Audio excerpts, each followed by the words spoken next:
Chapter 81. With 100 million in cash, even in a first-tier city like Shanghai, he could be considered rich. However, Shi did not seem to have the awareness of being rich. He was still busy buying groceries, cooking, washing clothes, and taking care of the children every day. He was completely the image of a standard housewife. Many people who had money would first buy a house, thinking that they should change to a better environment for their children to grow up in. She did not consider the issue of changing houses at all. There were mainly a few reasons.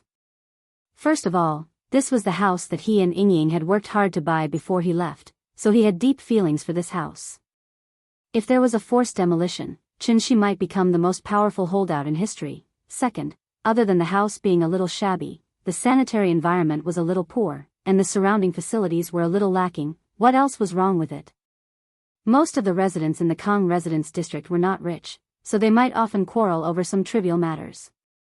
However, if something really happened to a family, the kind of concern and help from the neighbors was not something the rich people who lived in a mansion alone could feel. Shi was very used to living here, so he did not plan to move at all. He did not even consider redecorating. After all, he used to live very comfortably in the cave, didn't he? But then again, in fact, even Shi himself did not realize that he was now completely integrated into this society. It was like returning to the feeling before he left. It was a feeling called life, which made him feel very comfortable every day. In the morning, after the little girl and Aunt Zhang had a video chat, Shi hugged her and asked seriously, "Nian, do you still want to go to kindergarten?" The little girl bit her finger and thought for a while, then she said hesitantly, "I don't want to go." Perhaps she still remembered that she was the one who strongly requested to go to kindergarten, so she immediately said with some embarrassment, "You can go too." After that, she burrowed into Shi's arms. Seeing this, Shi could not help but smile and rubbed her little head.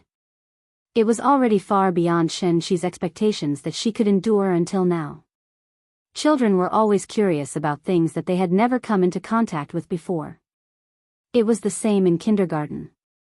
Nian used to be envious of other children who could go to kindergarten, but when she really went there, she found that kindergarten was actually not a very fun place. She could play once or twice, but if she did it every day, how could she not get tired of it? In fact, Nian's kindergarten was still okay. Teacher Wang was very responsible, and the arrangement of their curriculum was very scientific. There was not too much content that was beyond the syllabus. It was unlike some kindergartens where children were taught addition and subtraction within 10 in the middle class. Addition and subtraction seemed very simple, but in fact, it was a first-grade lesson arranged by the education committee. It was knowledge that only first-grade children needed to know. The reason why kindergartens taught this was because many parents now had the illusion that if their children did not learn it in advance, they would lose at the starting line. Therefore, under the strong request of some parents, many children who were not even 4 or 5 years old could already recite the positive numbers within 100 and the negative numbers within 100 smoothly. This also made the parents feel complacent, thinking that their children were the smartest. But in fact, this was the result of forcing children to remember, and not the result of children actively understanding the memory. In other words, this kind of education method was actually wrong. Except for a very small number of geniuses, normal children were basically at the perception and action thinking stage before the age of 3. From the age of 3 to 6, they were at the concrete image thinking stage. It was not until the age of 6 that children entered the early school years. For example, memorizing mathematical formulas, English words and sentences, Tang and song poems, and mathematical formulas were all learning that emphasized memory. Learning too early was harmful and not beneficial. Why was this? Because children's brains were very malleable. Letting children learn by rote too early would greatly reduce the malleability of the brain, and thus affect the child's imagination. In addition, forced memorization would also increase the child's psychological stress and reduce the child's interest in learning. When the child really started learning in the first grade, semester fatigue would suddenly appear, and the child would not have the heart to learn at all. The young brain needed balanced development.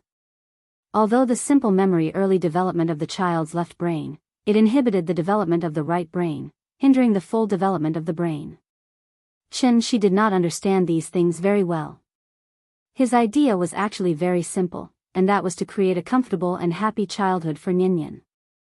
She did not ask Nyenyen to go to Tsinghua University or Peking University, so compared to grades, she was more concerned about whether he could create the right values, outlook on life, and worldview for Nyenyen. In this era, the right values were more important than anything else.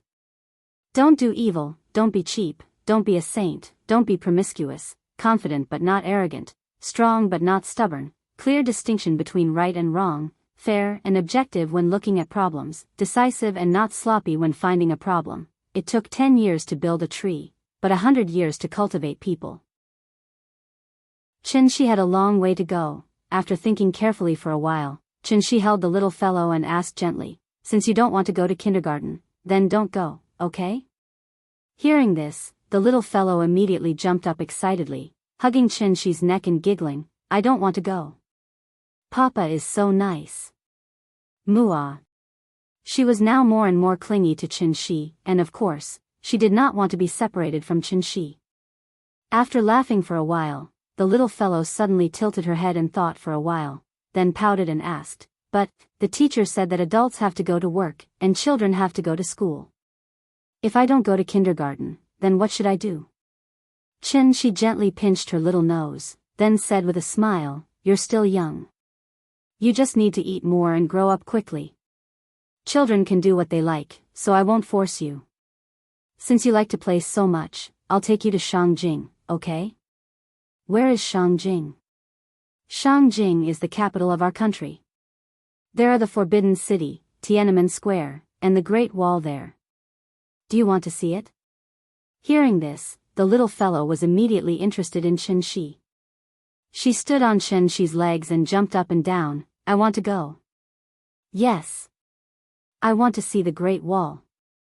She did not know about the Forbidden City and Tiananmen Square, but she had seen the Great Wall in children's picture books since she was a child, so she was immediately interested. "Then we'll set off tomorrow. When it's National Day, I can take you to Shangjing to see the military parade." "Okay." Every festive season, he missed his family. Perhaps he was infected by the festive atmosphere. She suddenly missed his family very much. Nyenyen and Ingying were his only family in this world. Ingying went to Shangjing 3 years ago, and since then, there had been no news of her. After this period of time, the little fellow had gradually adapted to the days when Aunt Zhang was not around. As long as her father was around, she would not be afraid of anything unfamiliar.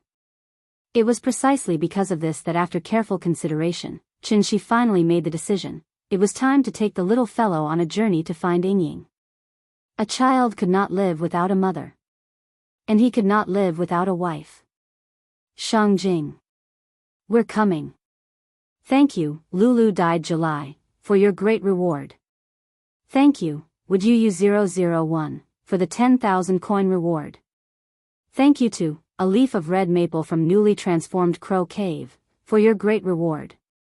I'll check this chapter from time to time. Some readers may have scolded me before, but they have high resistance to drugs, so they still read until now. So, I have to apologize to you, because as long as it's a bad review, I'll delete the post and permanently ban it. But I only know how to ban it, and I don't know how to unban it. Chapter 82. To be honest, the real reason why Shi wanted to go to Shangjing so quickly was, he had money. After all, Shangjing was the capital of a country, and the cost of living there was not low. A few years ago, it was very popular to move to the north. Many outsiders with dreams came for the first time.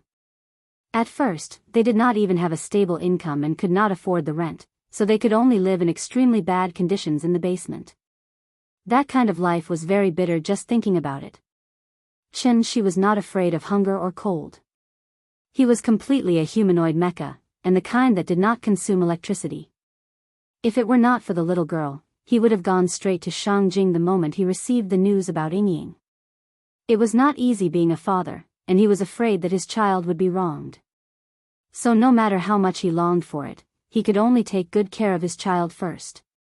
Now that he had money, Shi could finally fulfill his ambitions. He took Nyan to eat and play along, and slowly walked and looked for her. He treated it as a vacation. Ying last appeared in Shangjing, and it had been 3 years since then. So, Shi did not have high expectations for the result of this trip. He really did not have much hope. But what was the difference between a person without dreams and a salted fish? He had to try first. Now that he thought about it, Shi really regretted it. If he had known that 100 years in the heavenly jade world was only a year on Earth, he would have cultivated for a while more before returning. It was all because he was too excited when he received the news that he did not want to wait a moment longer. He set off in a hurry and paid a heavy price because of it. He had not been able to comprehend the true meaning of the word void, so he had not been able to step into the void transformation realm. This was also the reason why his master said that this was the end of his life. If he could calm down and cultivate in seclusion for 100 years, even if he had not stepped into the void transformation realm, he would have touched the threshold. Unfortunately, it was too late for regrets. Shi's return was exchanged for by burning his blood essence. If the spirit energy of heaven and earth was the origin of all things, then blood essence was the origin of immortal cultivators. Using a forbidden technique to burn his blood essence to obtain a cultivation that was far beyond his current realm was a helpless choice to destroy his future. Shi didn't really care about his future. He was just regretting that he could no longer use his spiritual sense. Otherwise, with his cultivation level, why would he need to go through so much trouble to find someone? The next morning, the flight was booked for 2:40 p.m., first class. Therefore, after breakfast, Shi was very cooperative and sang, "Where are we going, Daddy?" with the little girl. The father and daughter were singing happily when suddenly, there was a light knock on the door. Shi frowned and glanced at the door, but he did not immediately get up to open it. The little fellow was sitting beside Shi. When she heard the knock on the door, she immediately shouted excitedly, "Someone is knocking on the door, someone is knocking on the door." Shi did not move, and the little fellow immediately became anxious. She quickly shook his arm and shouted, "Papa, someone is knocking on the door. Open the door." "Got it." Shi pinched her little face. Only then did he get up and open the door under the little fellow's constant urging. There were 3 people standing outside the door. A middle-aged man in his 40s. Behind the middle-aged man stood 2 big men in black suits, who were obviously bodyguards. After seeing Shi open the door, the middle-aged man turned his head to the 2 bodyguards and said, "You go down and wait for me." After that, the middle-aged man turned his head and looked at Shi. He asked enthusiastically, "Excuse me, are you Mr. Shi?" "Yes, I am." "What's the matter?" "Oh, hello, it's like this," the middle-aged man laughed and said politely. After a pause, he continued to ask, "I want to take the liberty of asking you a question. Excuse me, do you know Ning Zhonghua?" After that, the middle-aged man stared at Shi's expression, as if he wanted to see something from his face. However, Shi's answer was somewhat out of his expectations. It seemed that he did not mean to hide it at all. Shi nodded directly and replied, "Yes." The middle-aged man was stunned. He did not expect Shi to admit it so quickly. However, he was also experienced, so he immediately laughed and said, "That's great. Hello, Mr. Chen, my name is Su Wei. I've been friends with Ning Zhonghua for many years." After that, Su Wei laughed and extended his right hand to Shi. Out of politeness, Shi shook his hand. Su Wei saw that Shi's attitude towards him was quite friendly, so he looked around. After confirming that there was no one else around, he said mysteriously, "Mr. Chen, I have something to talk to you about. I wonder if you're free now." After that, Su Wei glanced behind Shi, hinting that he wanted to enter the house. However, Shi had no intention of letting him in. He said directly, "The family next door went out for the Mid-Autumn Festival yesterday. If you have anything to say, say it here." Listening to his tone, he seemed to be a little impatient. Seeing this, Su Wei could only look around again and said in a low voice, "I'm here this time mainly to talk to you about the pill, so it might be a bit inconvenient to talk here." Hearing this, Chen Shi suddenly laughed. After he looked at Su Wei from head to toe, he looked at Su Wei and said, "You're very good. Yesterday, Ning Zhonghua just delivered the mooncakes, and today, Su Wei came looking for him." It had to be said that Su Wei was really good at finding people and analyzing information. As a businessman, Su Wei was obviously a successful businessman. Su Wei smiled politely. Just as he was about to say something, Chen Shi continued, "This pill is for sale to anyone. I can sell it to you for 10 million per pill. However, you still need to help me find someone. How about that?" Su Wei was a little confused. He felt like this young man in front of him was a bit too direct. He was so honest that he began to wonder if this person was a liar. Chen Shi was a secret weapon for Ning Zhonghua. So except for Zhang Jiada, Ning Zhonghua never mentioned Chen Shi to anyone. But unfortunately, Ning Zhonghua was just a businessman after all, not a senior government official. So he couldn't hide a secret at all. Therefore, Su Wei easily learned about the existence of Chen Shi from the driver. Although the price was a bit high, everything was worth it. When Su Wei learned from the driver that Ning Zhonghua respected a young man very much, he immediately sent people to investigate this young man. Although he was still a little uncertain whether the pill in Ning Zhonghua's hand was obtained from this young man. But there was no doubt that this young man was definitely not simple. Therefore, Su Wei immediately came to visit. What he didn't expect was that this young man actually admitted it directly and even made his request directly. Chen Shi waited for a while. Seeing that Su Wei didn't immediately answer after listening to his request, he frowned and asked, "Is there a problem?" Su Wei just hesitated out of caution. Seeing that Chen Shi was urging him, he immediately nodded and said, "No problem." What a joke, that pill in Ning Zhonghua's hand was sold for 100 million.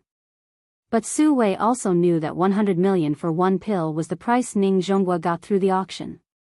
Once the second batch of pills came out, everyone would understand that this pill could be mass-produced.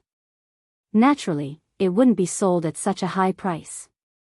Su Wei thought that although it couldn't be sold for 100 million, 30 to 50 million shouldn't be a big problem, right? This was a good deal. Seeing that Su Wei agreed, Chen Shi nodded and then shouted into the house, "Big cat, help me get the small white bottle on the table."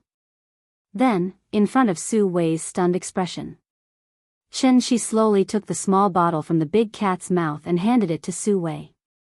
10 pills, 100 million, when will it be paid?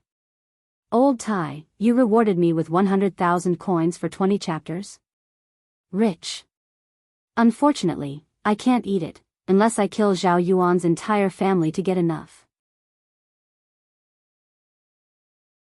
Chapter 83. After Su Wei left Kangju community and got into his car, he still felt like he was living in a dream. It was too smooth, it was so smooth that he couldn't help but wonder if he had been tricked. That Mr. Chen didn't look like a hidden expert at all. Instead, he looked more like the owner of a small store on the ground floor of the community. He smoked all day, sat in front of the cashier with his legs crossed, and watched TV. He didn't care when customers came, and when the customers finished choosing, he would naturally take the initiative to put the money on the cashier. All he had to do was count the money. "Mr. Su, where are we going?" The driver's voice awakened Su Wei from his chaotic thoughts. He froze for a moment, then gritted his teeth and said, "To the lab."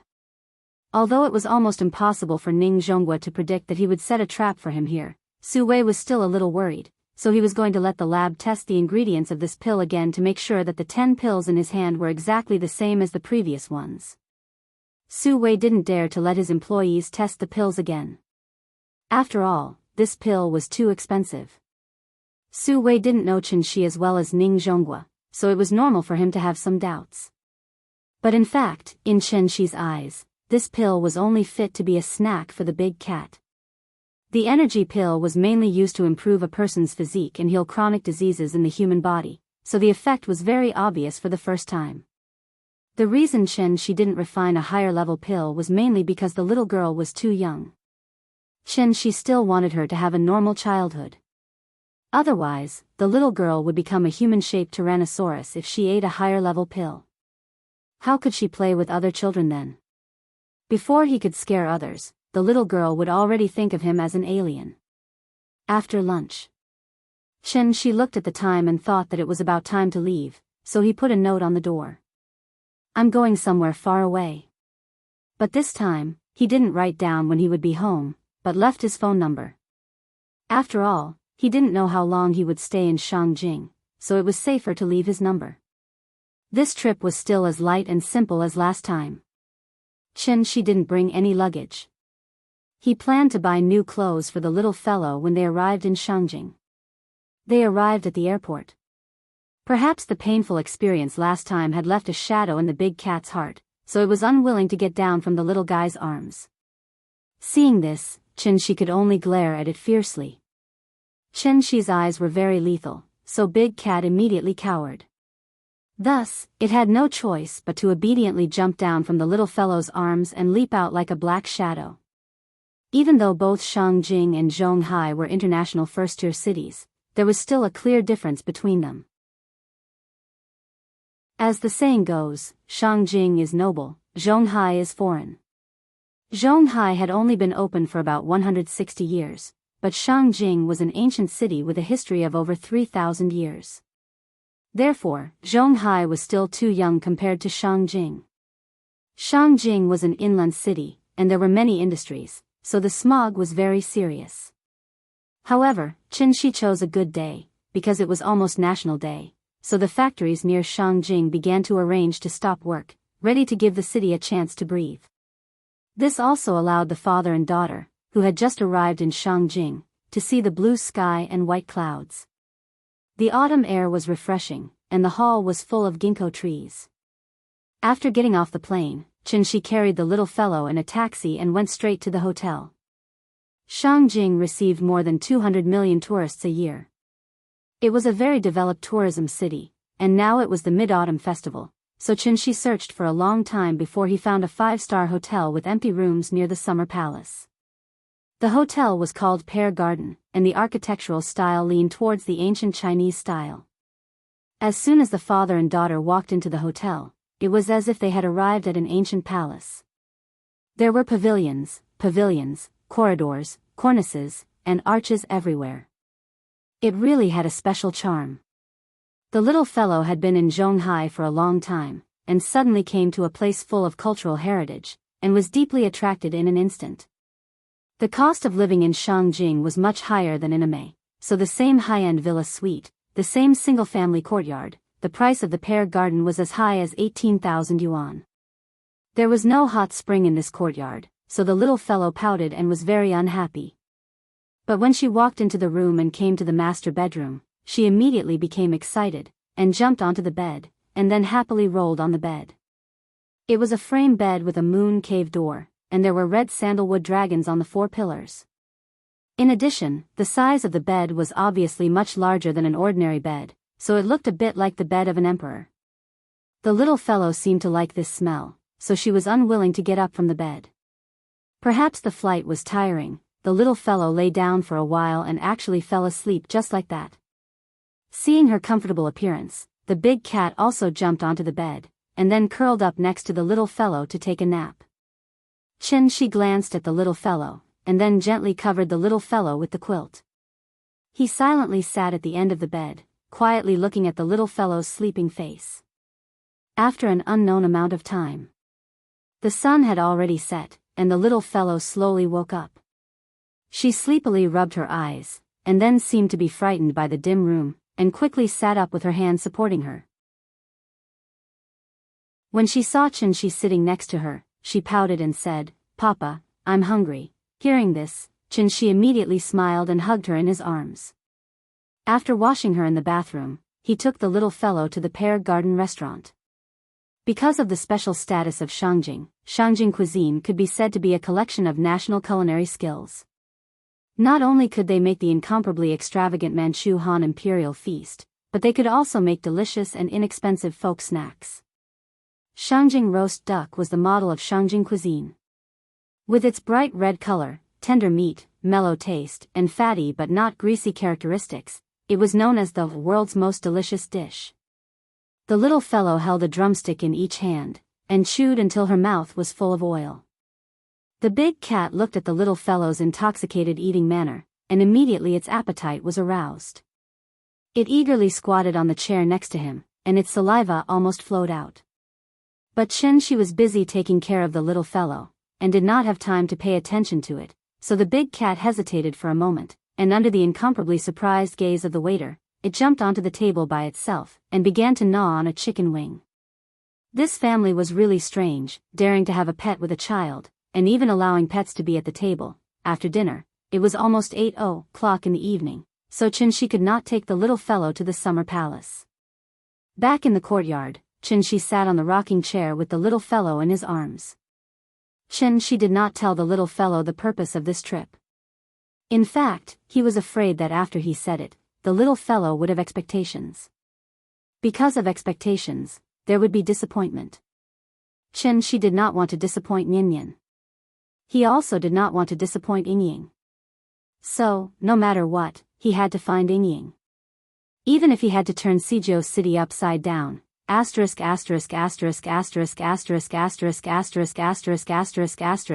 Miss Ning Xiaojia, for being promoted to the chief. Thank you, Miss, quietly watching flowers bloom and fall, for the reward of 10,000 coins. Chapter 84. Shangjing used to be called Sijou City. In ancient times, Shangjing City was divided into the Outer City, Inner City, Imperial City, and Forbidden City. What was Sijou City? In fact, it was the 4 gates of the Imperial City and the 9 gates of the Inner City. The 4 gates of the Imperial City were Tian and Men, Di and Men, Dong and Men, and Shi and Men. The 9 gates of the Inner City were Dong and Men, Shi and Men, Chaiyang Men, Fu and Men, Chongwen Men, Xuanwu Men, Dishing Men, Anding Men, and Qian Men. These gates were very famous. Even people who had never been to Shangjing might have heard of them from newspapers and television. When some of the older people in Shangjing were bragging, they would tell others that their ancestors lived in Sijou City with their Beijing accent. That was because in the Qing dynasty, the emperor lived in the Forbidden City, the royal family lived in the Imperial City, and the commoners and Han people could only live in the Outer City. By saying this, he was actually trying to express that his ancestors were relatives of the imperial family. As for whether it was true or not, only God knew. Taizu once said, "The temple is small, but the gods are big, and the pond is shallow." However, that was decades ago. Shangjing's pond was not shallow now. It was not an exaggeration to say that there were hidden dragons and crouching tigers. Just like a joke, if one stood on the street and threw a brick casually, it might hit a few officials. After all, this was the capital, and also a famous historical city that had been passed down for thousands of years. The magnificent history had been blown away by the wind and rain, and the world had changed, but Shangjing's majestic city still stood there. This was the origin of its unique charm. At 8:30 in the evening, it was neither too early nor too late. In addition, the little girl had already slept, so after she accompanied her in the courtyard for a while, she started to clamor about going out to see Tian Anmen. This was outside the 4th Ring Road. It would take more than an hour to take the subway from Summer Palace to Tiananmen. Even if there were no traffic jams at night, it would take at least 40 minutes. Therefore, she wisely rejected her request. The little girl refused and kept clamoring to go out and play. She almost rolled on the ground and threw a tantrum. She had just woken up and eaten, so of course, she was full of energy. Seeing this, she had no choice but to agree to take her to Summer Palace. The Summer Palace would open at 8:00, and tourists were not allowed to enter. However, she did not intend to enter from the front door.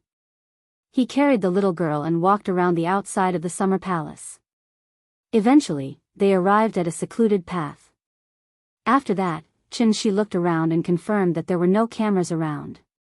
He held the little fellow in his arms and lightly stepped on the ground. His entire body was like a light bird as he lightly flew over the wall. While she was flying, the little girl's eyes widened as she stared blankly at the treetops that were getting closer and closer. Behind the wall was the embankment of the lake, where there was a stretch of towering trees. She gently landed on the ground with the little fellow in his arms. At this moment, the little fellow seemed to have finally regained his senses. She waved her hands and immediately opened her mouth to shout, "Papa, we are flying. It's flying." The child's scream was very sharp. It pierced through the calm night sky and traveled toward the sparkling Kunming Lake. She quickly put his index finger on her mouth and said, "Shoo. Daddy didn't buy a ticket. If someone finds out, we will be kicked out." Hearing this, the little guy immediately covered his mouth with both hands, revealing a pair of quick-witted eyes that were rolling around. This was the first time she showed his ability in front of the little fellow. However, the little fellow's reaction was not as big as he expected. A child's imagination was very rich. Many children would fantasize that their father was Superman. Therefore, when she showed his inhuman side, the little fellow was not surprised. Instead, she was very excited. She covered her mouth with her hands and kept making woo-woo sounds. Seeing her like this, it seemed that she wanted to say something, but was afraid that she would be kicked out. Therefore, she could only cover her mouth tightly and did not dare to say anything. Seeing her excited look, she did not know whether to laugh or cry. After setting up a sound insulation restriction, he said with a smile, "What do you want to say? You can say it now. Daddy is so awesome." After saying that, the little fellow kissed She's face heavily. Then, she pointed to a small island in Kunming Lake and shouted, "Daddy. I want to go there. Take me there." "Okay, let's go." "Where is Mount Yen?" "Where is Mount Yen?" Unparalleled romance belongs to Kunming. Kunming Lake used to be called Wangshan Lake. It was a natural lake formed by many springs in the northwest suburbs of Shangjing.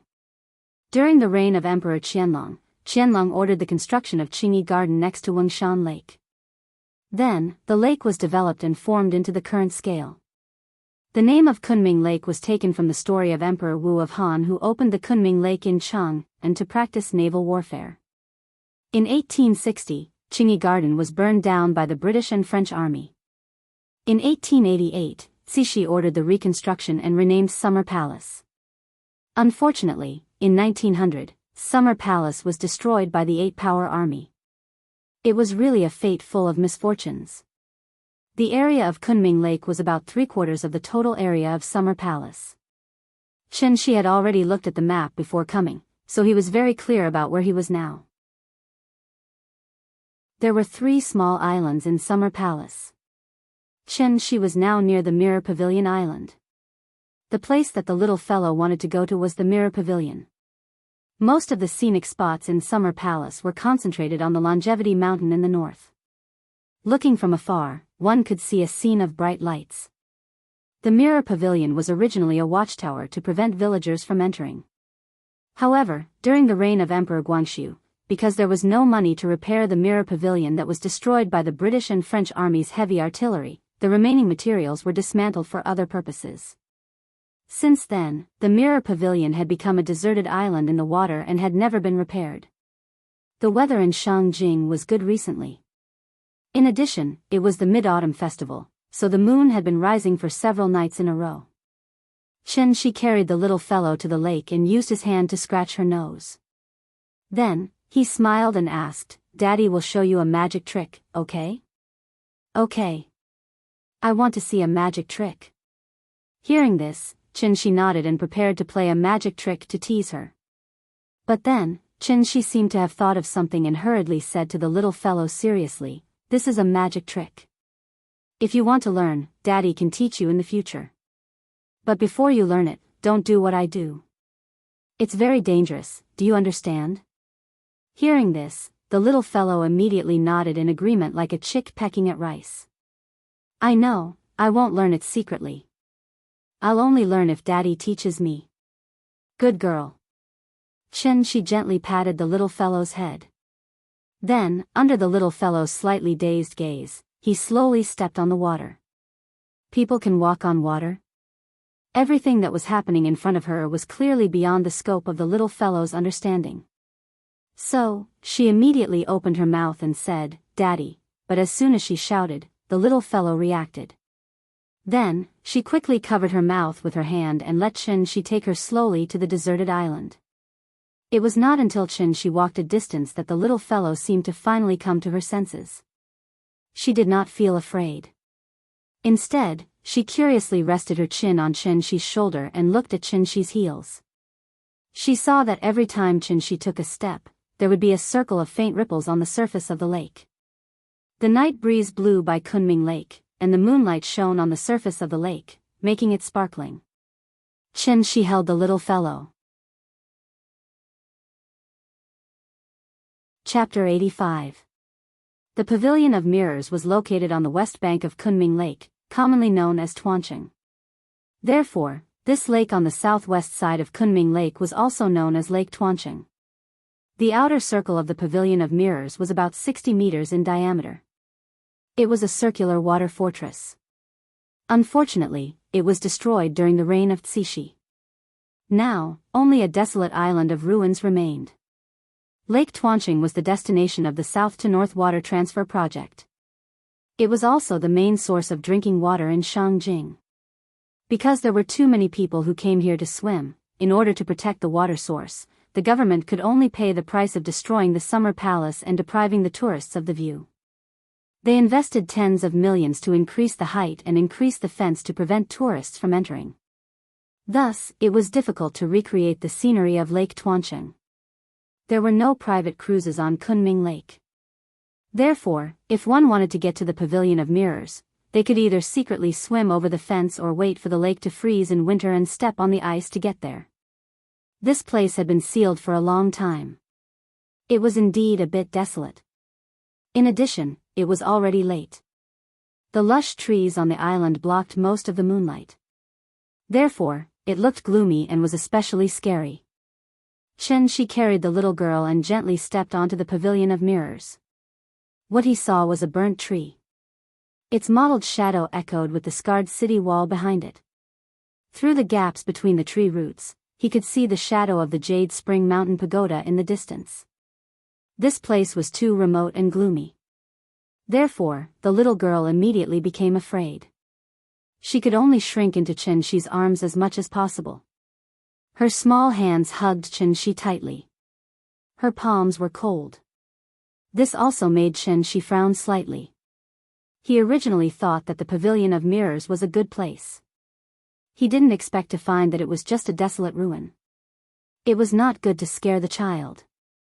Therefore, Chen-Shi gently placed his left hand on the little girl's head. He carried her and prepared to leave. However, before leaving, Chen-Shi suddenly raised his head and looked thoughtfully at the abandoned city wall that was more than 10 meters high. He then stepped on the water again and slowly left. Back at the hotel, the little girl was a bit unhappy. She was probably frightened. Even when Chen-Shi said that he would play games with her, she was not interested at all. Chen-Shi had no choice but to hug her and sit on the bed. Then, he told her Andersen's fairy tales. The story wasn't important.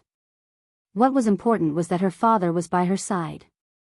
Therefore, the little fellow wrapped herself in the soft quilt and lay in Chen-Shi's arms, listening to his long-winded story. Finally, she slowly relaxed and fell into a deep sleep. The next day, before dawn. Perhaps because she was frightened last night, the little girl seemed to be having a nightmare. Before she woke up, she waved her little hands and murmured in a daze, "Papa. Papa, Daddy is here." Chen-Shi was sitting cross-legged beside her.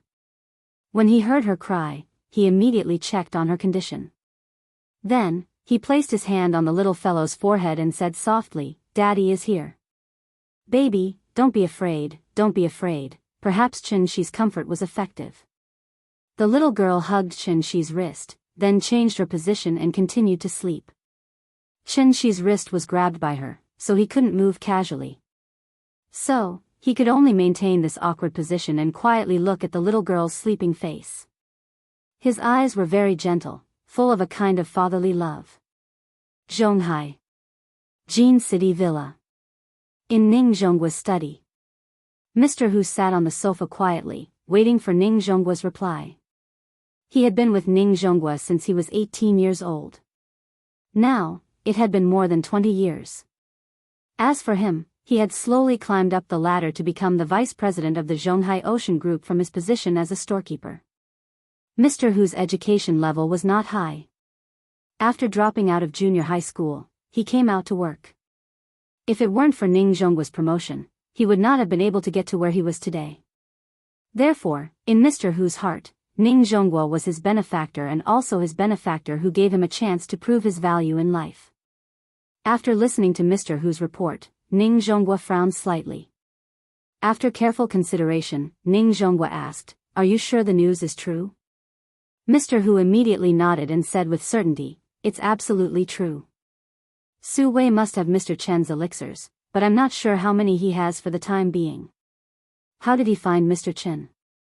After saying that, without waiting for Mr. Hu to answer, Ning Zhonghua suddenly seemed to think of something. He suddenly shook his head and laughed. After gently shaking his head, he sighed as if he was deeply moved. "Other than you, only old Lu and Qiu Tong know about Mr. Chen's existence. Yesterday, Mr. Lu suddenly took a long leave. I really thought he had something urgent to deal with. I really didn't expect that Mr. Lu would betray me one day." Mr. Hu did not speak. Although he was the vice president and old Lu was the chauffeur, old Lu had more experience than him if they were to compare. Ning Zhonghua would never mistreat his confidants. Mr. Hu wanted to climb up the ranks, so Ning Zhonghua let him sit in the vice president position. His position in the Ocean Group was second only to Ning Qiudong.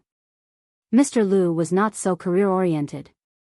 Ning Zhonghua wanted to transfer him many times, but Mr. Lu refused with a smile. Therefore, Ning Zhonghua could only give him a big red packet every year, which was as thick as Mr. Hu's annual salary. Ning Zhonghua sighed for a while, but he did not seem to care too much about this matter. After taking a sip of tea, he said casually, "Forget it, I guess Su Wei's methods are too powerful, and Mr. Lu might have something that he can't say. Anyway, you can deal with it as you see fit. You don't have to ask me about this anymore." "Okay." Hearing this, old Hu nodded his head heavily. A cold light flashed in his slightly narrowed eyes. After Ning Zhonghua finished talking about Mr. Lu, he thought for a while and then gently put down the teacup. After a moment of silence, he said to Mr. Hu, "Su Wei probably found Mr. Chen before he went to Shangjing. How about this, you put the company's business aside first, and I'll give you 2 important tasks." "Sure. The first task, starting from today, you will do your best to find a woman named Qin Ruoying. This woman is Mr. Chen's partner. She has been missing for 3 years and was last seen in Shangjing. Mr. Chen probably went to Shangjing to find her. But I think you can start with Zhonghai University. This woman's identity is not simple, so there is no upper limit to the mission budget. When you need money, just go to the finance department. If you encounter any difficulties, let me know immediately, and I will help." "Okay." The second task, at this point, Ning Zhonghua suddenly chuckled. Chapter 86. Shangjing Mintai Affairs Investigation Center. Just from the name alone, this place seemed to be very powerful. But in fact, this was a so-called private detective company. The illegal kind. In 1993, the Ministry of Public Security issued a notice prohibiting any unit or individual from opening various forms of civil affairs investigation, security affairs investigation, and other private detective agencies. The prohibited services included handling civil and economic disputes, debt recovery, security and technical consulting, investigations involving personal privacy, and so on. In 2002, the State Administration for Industry and Commerce Trademark Office adjusted the scope of trademark registration. The original 42 categories of goods and services were expanded to 45 categories. Among them, the new permitted registration categories included the provision of private bodyguards, detective companies, and security services, such as search and investigation. Therefore, many detective companies even had a formal registered trademark of private detective. However, a strange thing happened. The State Administration for Industry and Commerce allowed the registration of trademarks, but it did not mean that the ban on private detective had been lifted. It was precisely because of this that private detective was still an illegal industry. The reason why the Ministry of Public Security prohibited it was mainly because private detective investigations were likely to touch on other people's privacy. Moreover, the evidence and materials provided by private detectives were not credible, and there was even the possibility of falsification. The state prohibited it, but the consumer market had a huge demand. Therefore, in recent years, there were more and more private detective companies with names such as consulting companies, public affairs investigation centers, and public affairs investigation centers. These companies that called themselves public affairs investigation agencies had a wide range of services, including search, emotional loyalty investigation, child behavior monitoring, recovery of large debts, whereabouts investigation, credit investigation, intellectual property investigation, as well as anti-counterfeiting and protection of rights, economic intelligence investigation, and so on. If private detectives wanted to complete their business, they could only use methods such as tracking, stalking, and candid photography to obtain the corresponding evidence. However, this kind of evidence collection method would inevitably seriously infringe on the privacy of the investigated person, and may even endanger the normal production and living order of other people, causing innocent victims. Therefore, it was prohibited by law. Article 42 of the Public Security Administration Punishment Law clearly stated that peeping, candid photography, eavesdropping, and spreading other people's privacy would be detained for not more than 5 days or fined not more than 500 yuan. If the circumstances were serious, the detention would be more than 5 days but less than 10 days, and a fine of not more than 500 yuan could be imposed. It was precisely because of the fear of public security agencies that many detective companies were secretive about their business. The company's address and contact information were often changed, and it was difficult to find. Naturally, it was very mysterious.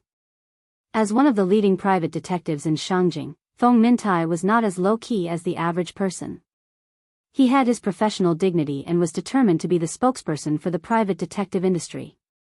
Therefore, after he became famous, Feng Mintai moved his company to a 5A-grade office building and swore that he would never be like a rat in the gutter, hiding all day long. Of course, his company's main business was consulting, not private investigation. On this day, Feng Mintai welcomed a group of strange customers. A man who looked to be less than 30 years old was holding a 4 or 5-year-old little girl in his arms. The little girl was holding a black kitten in her arms. Feng Mintai originally thought that it was some kind of custody dispute, so he didn't bother and just sent someone to receive them. However, less than half a minute after the receptionist left, he scrambled over, saying that it was a big client and that he needed to attend to him personally. Feng Mintai had not personally received a customer for many years. After all, he was now a successful person with a certain social status. If he wanted to receive them personally, they had to be well-known figures in the legal world or leaders of public security organs. However, since the client had requested it, there was no harm in meeting him. However, Feng Mintai walked into the reception room calmly and sat opposite the man with a strong aura. The man's first sentence immediately scared him so much that he couldn't help but stand up. 10 million to help me find a person. If you really can't find him, it's okay. As long as you can provide me with useful clues, a clue for 1 million, how about that? 10 million to find a person. Even if he couldn't find the person, as long as he could provide clues, a clue was worth 1 million. Was this a police warrant? Feng Mintai had been in the business for so many years, but he had never seen such a big client. How was this a client? This was AF *, King God of Wealth. How much did he earn per month to support an employee? The cost of living in Shangjing was not low. Feng Mintai offered the basic employees a basic salary of 4,000. If there was business, he would receive a commission based on the business unit price. Because of the special nature of the work, the employees would receive a living allowance of 200 yuan per day during the performance of the business. Even so, taking everything into account, how much was an employee's monthly salary? 50 million. Feng Mintai could immediately pull out a reinforced company of people to serve the god of wealth in front of him. Moreover, their industry was different from other industries. The industry had frequent exchanges, and there was no competition among the same industry. Similar to the business of finding people, when he received a commission, his colleagues from all over the country would take the initiative to disclose relevant clues to him. Then, he would distribute the information to his colleagues. Wasn't it difficult to find a person who owed money and ran away, hiding in a small county town? But didn't they also catch one accurately? Finding people was too easy. Therefore, even with Feng Mintai's current self-cultivation, he was so excited that he almost jumped up. Their industry usually required a deposit of 20%. However, because the contract amount was too large, Feng Mintai only symbolically asked for a deposit of 100,000 yuan. Then, he patted his chest and promised that he could definitely find this person. The god of wealth seemed to be very satisfied with Feng Mintai's professionalism. After listening to his bragging, he decisively paid the deposit, then carried the child and prepared to leave. Seeing this, Feng Mintai immediately called for 2 lackeys. The 3 of them escorted the god of wealth all the way downstairs. Then, they nodded and bowed as they respectfully sent the god of wealth off. After the god of wealth left, one of the lackeys asked with a little doubt, "Boss, who is that? Didn't you say that we have to pay attention to style now? Why do I feel that our behavior just now was very degrading?" Hearing this, Feng Mintai jumped up and slapped him on the back of the head. Then, he shouted loudly, "Degrading, degrading, what else do you know other than cutting people? That's the god of wealth, my grandpa, and also your grandpa. Do you understand? Learn from me, all of you. Let's go up and have a meeting. Call those guys back. Let's get to work." After explaining the task to Feng Mintai, Chen Shi took the little girl straight to Tiananmen, ready to play in Shangjing. What he didn't know was, just as he was looking for the help of a private detective. In Zhonghai, Ning Zhonghua and Su Wei also took action. 2 big networks were launched from 2 super first-tier cities in Huaxia at the same time. They were bound to find that person for him. Brother, don't rush me. The big plot is about to unfold. It's not like the previous small plot. Let me adjust the plot properly. After all, quality is more important than quantity. Chapter 87. As the capital of a country, there were too many tourist attractions in Shangjing. After all, this place used to be where the emperor lived. Not to mention the famous 3 mountains and 5 gardens, the Forbidden City and Tiananmen Square. For example, Prince Gong's palace, half of the history of the Qing dynasty, was not as famous as the old Summer Palace, but it was still worth a visit. Because it was the only Qing dynasty palace open to the public in Huaxia, it could let the people know what the so-called palace was like. In addition to this series of ancient cultural buildings, the various exhibition halls in Shangjing were also attractions. For example, the Huaxia Science and Technology Museum, the National Museum, the Military Museum, the Capital Museum, the Huaxia Art Museum, and so on. In addition, modern business districts such as Wangfujing, Sanlitun, and the Financial Street also had their unique flavor. Even Tsinghua University and Peking University were popular tourist attractions. Humanities, nature, excursions, shopping, leisure, and vacations, Shangjing was almost everywhere. This was also the biggest difference between Shangjing and Zhonghai. After all, Zhonghai was a product of the times, so it never had the unique heritage of Shangjing. With money in his pocket, Chen Shi naturally became extravagant. So after checking on the internet, he decisively rented a Passat and prepared to take the little fellow to have a good time in Shangjing. After getting the car, Chen Shi found that the USB flash drive in the car was full of electronic music, so the first thing he did was to go to the bookstore and buy the little fellow a children's song.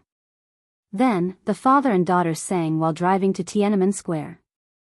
I love Tiananmen Square in Shangjing. The sun rises on Tiananmen Square. This was the first time Chen Shi drove after returning to Earth. The little fellow sat in the back seat and rolled over, very excited. After a while, the little fellow was a little dissatisfied because her father was not by her side. So she stood in the back seat and wanted to climb from the armrest to the front passenger seat. Chen Shi noticed her movements and quickly reached out his right hand to block her way. Then he said earnestly, "Good girl, sit in the back. Children can't sit in the front, or the police will take you away. The little fellow was so excited that she couldn't care less. She giggled and hugged Chen-Shi's arm, wanting to roll to the front passenger seat. It couldn't be helped, Chen-Shi couldn't drag her back to the back like a chicken, so she could only let her do whatever she wanted in the car. Listen to me. Children really can't sit in the front.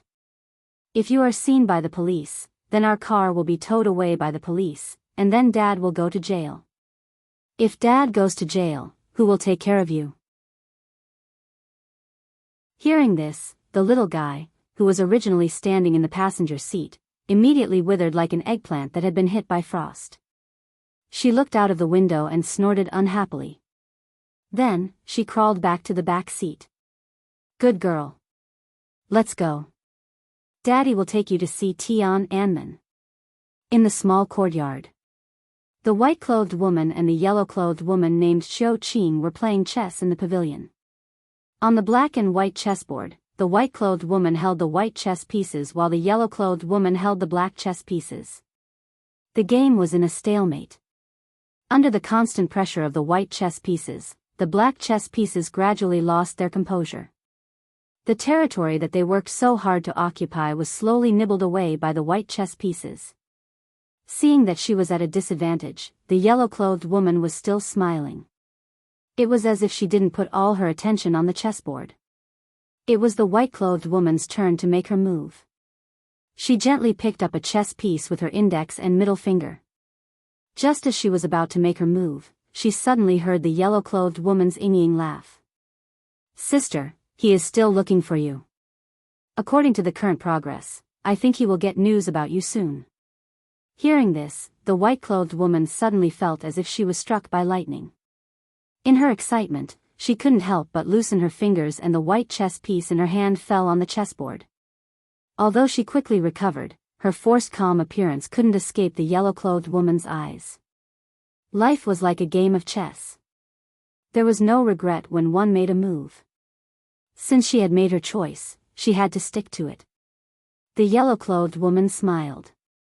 You and I are sisters. We have been the closest since we were young. If you have something on your mind, I can guess it even if you don't say it.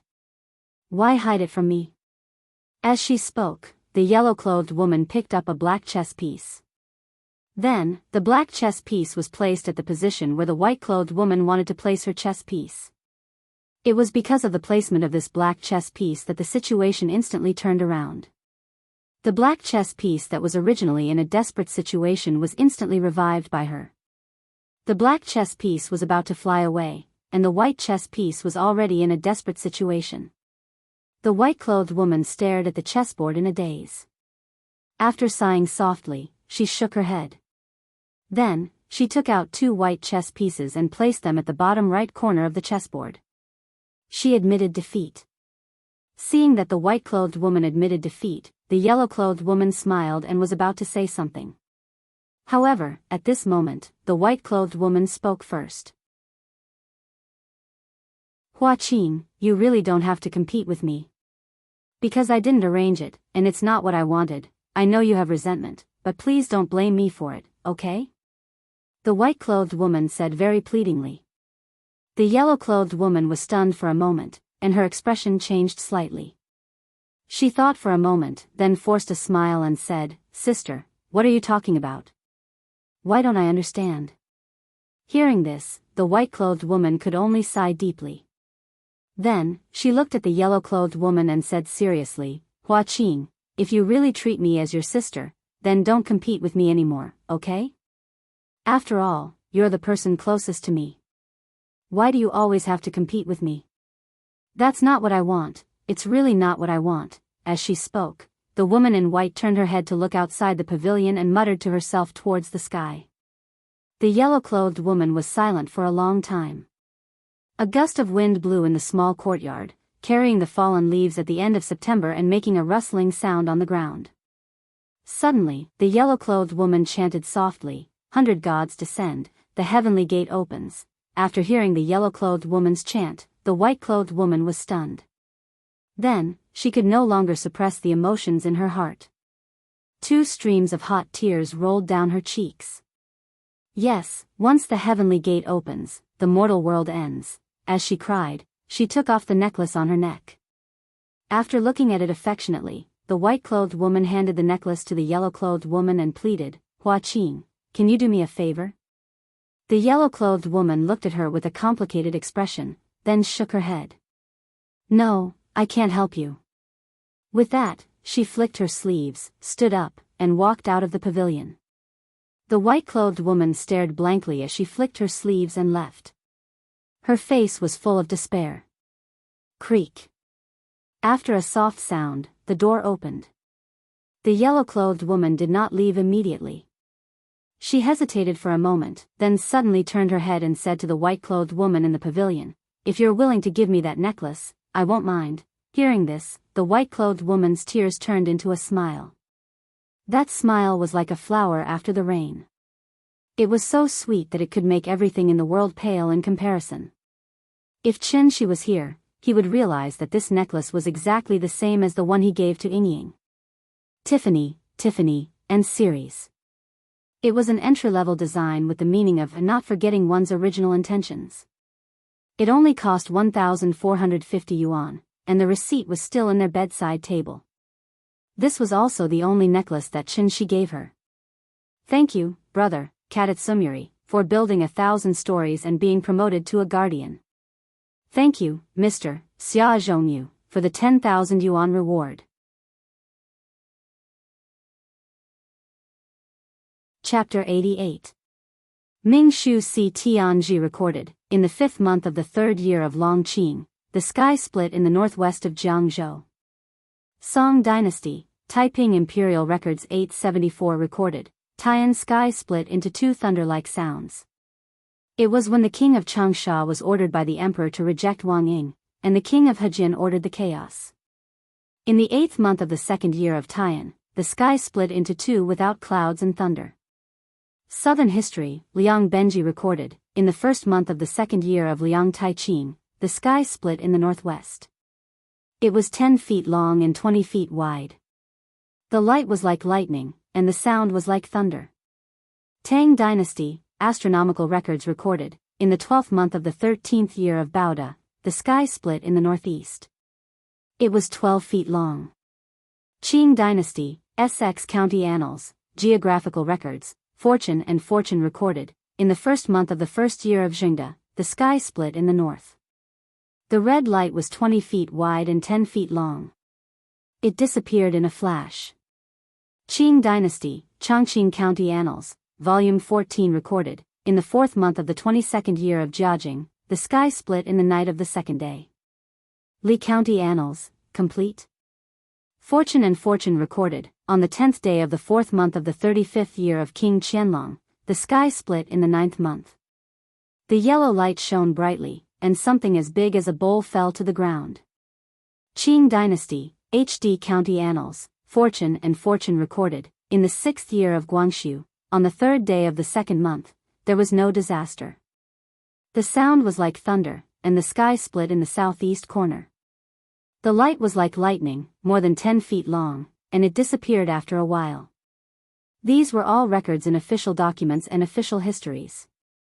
They recorded a strange phenomenon, commonly known as the opening of the heavenly gate. In some folklore, the heavenly gate represented the southern heavenly gate of the heavenly court. When the heavenly gate was opened, some people who had achieved success in cultivation could ascend and become immortals. For some reason, as human society progressed, the number of times the heavenly gate was opened became less and less. Therefore, there were almost no relevant reports. If one wanted to understand, they could only find it in various history books. If one had to explain it from a scientific point of view, the opening of the heavenly gate was more like a projection due to the changes in the Earth's magnetic field. It might be more complicated than a mirage, but it was still just an illusion projection. But if one explained it this way, there would be a problem. If the heavenly gate was a projection, where was the actual body? Qin Shi took Nianyan around Shangjing City for 3 days. Every time he came to a crowded place, Qin Shi would deliberately stop and carefully scan every face that came and went. Although Qinshi had lost his divine sense, his 5 senses were still far superior to ordinary people, so even if it was just a face-to-face encounter, he could still accurately remember the appearance of that person. While Qinshi was strolling around Shangjing with the little fellow in his arms, trying his luck, Su Wei, on the other hand, used a method similar to hunger marketing to inflate the price of the pills higher and higher. Because Ning Zhongguo's first batch of medicinal pills paved the way, the 10 patients who had already taken the medicinal pills and whose physical condition had improved greatly all spread the news. Under the effect of 1 to 10, 10 to 100, the news instantly spread to the ears of the rich and powerful all over the country.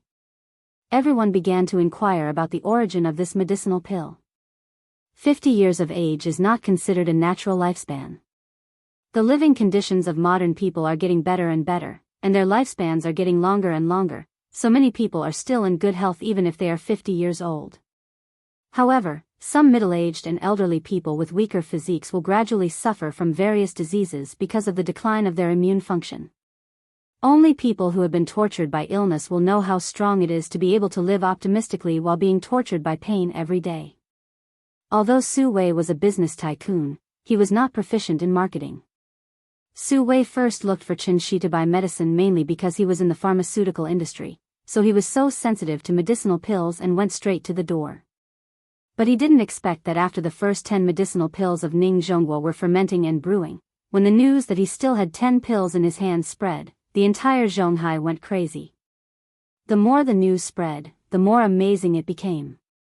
So much so that several big shots in Shangjing personally called him when they heard the news, and Su Wei had to reluctantly give away 3 pills. This was modern society.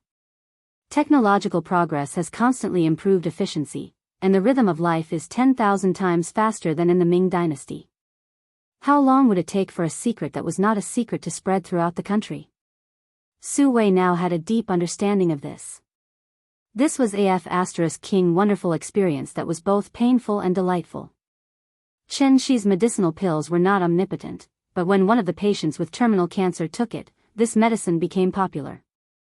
Although the illness was not cured, at least it was temporarily under control and would not continue to worsen. At the same time, it also significantly improved the patient's mental condition. What's more, this medicine really had a certain effect. It was completely enough to make people go crazy. As a result, the simplified version of the Peiyuan Dan that Qinshi casually refined was actually crowned with a resounding name by others. Defying the heavens and changing fate, the king of hell is worried. Su Wei and Ning Zhongguo were 2 different types of people. But after all, he was also a successful businessman, so just by relying on his own businessman's intuition, he inadvertently took away the plate that Ning Zhongguo painstakingly set up. Su Wei originally thought that this medicine could only be sold for 30 to 50 million, but it was not until now that he truly understood the value of this medicinal pill.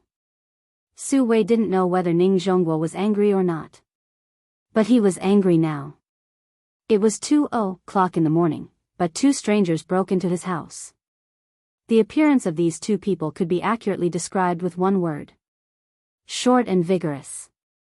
They were not tall, about 1.7 meters, and their skin was a little brown because of long-term sun exposure. When they opened their mouths, they spoke a language that Su Wei had never heard before. Can you 2 change to a language that I can understand? Su Wei sat on the sofa in a bathrobe.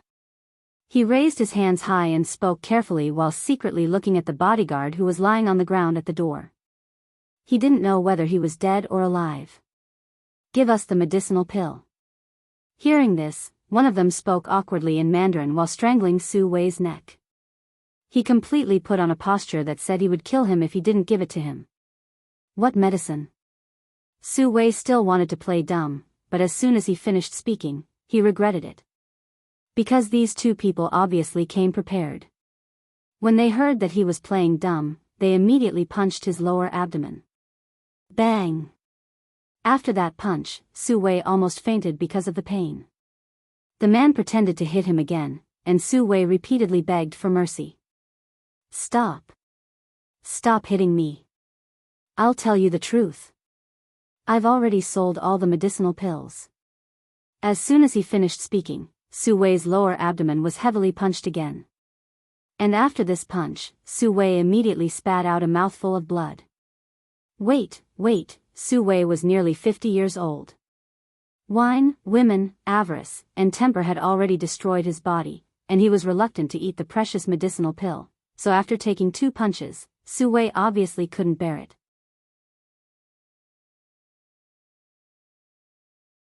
Chapter 89. A man's wealth is his own ruin. Chen Shi made a mistake. He didn't realize how important the pills he gave out would be in the eyes of ordinary people. The 2 men who broke into the Su family's house were actually Nanyang people. The one who caught Su Wei was called Bassoon, and the other was called Enchanting. Nanyang's environment was different from Huaxia's. Because of the existence of the Golden Triangle, its complicated geography, diverse ethnic groups, and various intertwined interests, it was almost a hotbed of evil. It wasn't that they couldn't destroy it, but every time they wanted to, someone would obstruct them. Su Wei was a famous business tycoon in Zhonghai, so he more or less knew some secrets. For example, the International Wu Lian. The International Wu Lian's existence not only suppressed the martial arts world of Huaxia, but also played a protective role. So when these 2 Nanyang people swaggered into his house, Su Wei's eyes almost popped out of their sockets.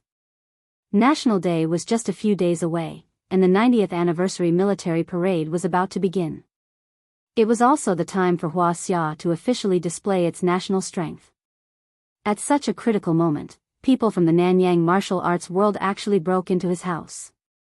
It had to be said that they were really skilled and daring. His life was in the hands of others. Su Wei wasn't stupid. If he still had the pills, he would have handed them over immediately. But unfortunately, he didn't have any left. Therefore, after careful consideration, Su Wei decided to divert the trouble. But the person he diverted, not Chen Shi, but Ning Zhonghua. It was now 2 in the morning. As soon as the sun rose, someone would naturally notice something strange in his house and call the police. Once the police and the Wu Lian noticed, these 2 Nanyang people would definitely not be able to escape. Even a cornered beast would put up a fight, let alone 2 people. Just in case, Su Wei decided to bring these 2 people to Ning Zhonggua's house first. This way, when they took hostages and prepared to escape, they wouldn't kidnap his family. It had to be said that Su Wei's calculations were very good. When the 2 Nanyang people heard that he was willing to tell them the source of the pills, they immediately took Su Wei and drove to Jin City. Before they left, they tied Su Wei's bodyguards and nannies together with ropes. Perhaps they didn't want to make a big deal out of it, so they didn't kill anyone. This also made Su Wei feel a lot more relieved. 3:00 in the morning. Jin City Villa. Ning Zhonghua was violently thrown off the bed and woke up. When he woke up, apart from seeing the 2 Nanyang people, he also saw Su Wei, who looked somewhat dispirited. When Bassoon ferociously asked about the whereabouts of the pills, Ning Zhonghua immediately guessed the cause and effect. However, he was much smarter than Su Wei. Therefore, Ning Zhonghua did not hesitate and immediately shouted, "I bought the pills, I can take you to the cellar." Su Wei clearly didn't want to expose Chen Shi and was afraid of offending Chen Shi, so he simply pushed him out to be the sucker. But Ning Zhonghua was not stupid. In just a few blinks of an eye, Ning Zhonghua understood that Su Wei must have used up all the pills. Otherwise, with his status, he wouldn't do such a stupid thing like risking his life for money. Since they didn't have any more pills, then in this world, there was only one person who had them. To be honest, if it wasn't for the urgent situation, Ning Zhonghua would definitely not betray Chen Shi. Unfortunately, there was no other way. He was a fish on the chopping board. His own life was the most important thing. Unfortunately, Chen Shi was now in Shangjing, so Ning Zhonghua could only silently pray that Chen Shi still had some pills in his house. The 2 Nanyang people were obviously confused by these 2 old foxes. Thus, they immediately began to communicate with each other. During this time, Bassoon's eyes were filled with ferocity, but he was stopped by Enchanting in time. They seemed to know that this trip couldn't be delayed for too long. Therefore, Bassoon calmed down very quickly. After kicking Su Wei and Ning Zhonghua in anger, he grabbed the two old foxes and walked out of the bedroom. When Ning Zhonghua passed by the living room, he saw Ning Qiudong, who was tied to a chair and groaning. Thus, he quietly gave her a look, telling her not to be afraid. Then, Ning Zhonghua drove the two Nanyang people and Su Wei to Kangzhou District. 4 a.m. in the morning. Kangzhou District, Block 5, Unit 1, Room 302. A group of people stood outside the iron gate. The dim corridor light allowed Bassoon to see the note on the iron gate. Gone on a long trip. There was a series of numbers at the end. He might have recognized these few simple Chinese characters, so he immediately tore off the piece of paper in a fit of anger. Are you guys messing with me? Because of the language barrier, he had nowhere to vent his anger. So when he awkwardly spat out a few inarticulate words, he immediately grabbed Ning Zhonghua by the neck and lifted him up with his right hand. Enchanting was obviously more reserved than Bassoon. When he saw that Bassoon was about to kill someone, he immediately grabbed Bassoon's arm and shook his head at him. Then, Enchanting stood in front of the iron gate and gently covered the keyhole with his palm. Click, a light sound was heard. The door was opened by him just like that. Enchanting broke in. When Bassoon saw this, he snorted loudly and put Ning Zhonghua down. Then, he pushed Ning Zhonghua and Su Wei into the house. After Ning Zhonghua and Su Wei entered the house, they stood aside obediently. Meanwhile, the two Nanyang people started to rummage through the cabinets. At the same time that Bassoon tore the note. Shangjing, Pear Garden. In a pitch-black room, Chen Shi, who was sitting cross-legged on the bed, suddenly opened his eyes. Immediately after, a sudden burst of intense murderous aura scared the big cat, who was sleeping, to the point that it jumped up in fright. Because he always had an unrealistic fantasy in his heart, Chen Shi had never set up a restriction in his house. He had always been looking forward to the day when Ying would come back.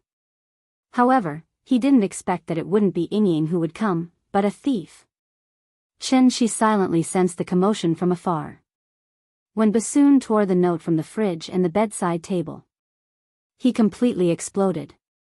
Chen Shi cast a meditation incantation on the little girl with a solemn expression. Then, he wrapped the little girl in a blanket and carried her to the courtyard. When the big cat saw that the situation wasn't right, it immediately jumped into Chen Shi's arms. Then, it stuck out its butt and tried its best to squeeze into the little girl's blanket. It poked its head out and looked around. It didn't know what Chen Shi was up to in the middle of the night. Just as it was feeling confused, Chen Shi let out a loud snort.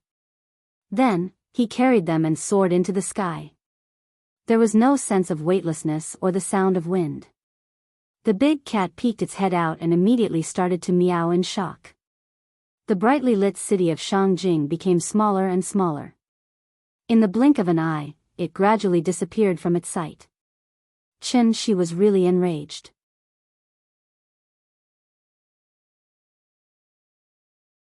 Chapter 90. Ning Zhonghua and Su Wei stood in the living room as they helplessly watched Bassoon and Enchanting rummaging through Chen Shi's house. This was the first time they stepped into Chen Shi's house, but they didn't expect to enter in this way. The two of them looked at each other at the same time. Su Wei's eyes were a little helpless. Ning Zhonghua's eyes were filled with anger. It clearly had nothing to do with him, but this time, it was all because of Su Wei, that old bastard.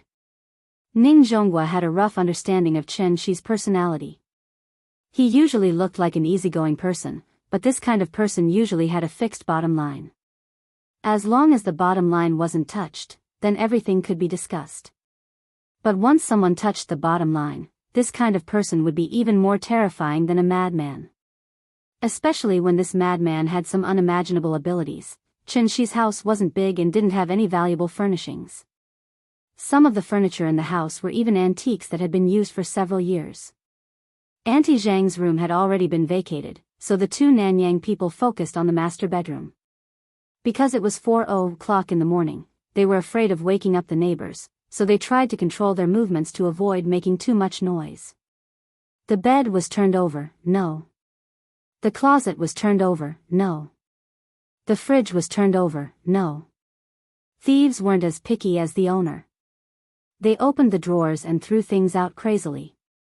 Their destructive power was definitely far greater than a husky's. Ning Zhonghua looked at the messy room in front of him and frowned. At this point, he could only pray that the two Nanyang people could find the pill. As for Chen Shi's reaction. To be honest, Ning Zhonghua didn't dare to think that way, but he didn't have to think about it. Because Chen Shi arrived. Chen Shi walked into the room without warning and appeared in front of Ning Zhonghua and Su Wei. The two tycoons of the business world were stunned, then they did the same thing at the same time. Which was, they rubbed their eyes with their hands. Perhaps because they were too confident in their abilities, Bassoon and Enchanting didn't tie them up. When Ning Zhonghua finished rubbing his eyes and saw Chen Shi standing in front of him, he was so excited that he couldn't even speak properly. Mr. Chen. You're back. Chen Shi looked at his love nest expressionlessly. This was his and Yingying's love nest. But now, his love nest was destroyed like this. It was a very complicated feeling. It was as if the last piece of pure land that one cherished the most in one's heart had been used as a public toilet, and one could casually defecate and urinate on it. Ning Zhonghua carefully looked at Chen Shi's face. Even when Xiao Tong told him to get lost, he didn't have this expression's face. All of a sudden, Ning Zhonghua felt that his entire body was covered with a cold sensation. It was as if a bone-piercing cold wind had suddenly blown over, so cold that goosebumps appeared all over his body. Chen Shi acted like he didn't hear Ning Zhonggua's words. However, Bassoon and Enchanting, who were looking for pills in the master bedroom, heard it. They immediately stopped what they were doing, got up, and walked out of the bedroom. Bassoon was stunned when he came out. Because he just realized that there was a strange young man in the room. The young man was hugging a blanket. There was a little girl sleeping soundly under the blanket, and a cat poking its head out. It was a very strange combination. Enchanting walked out of the room while Bassoon was in a daze. However, when he saw the young man, his reaction was completely different from Bassoon's. Without any hesitation, Enchanting's muscles tensed up. He was short in stature, but his muscles were as strong as a small mountain. He looked particularly fierce. There was a murderous aura. Strike first and gain the upper hand. As a result, Enchanting bent his legs and his whole body suddenly shot out like a cannonball, fiercely charging towards Chen Shi. Ning Zhonghua saw this and immediately warned nervously, "Mr. Chen, be careful.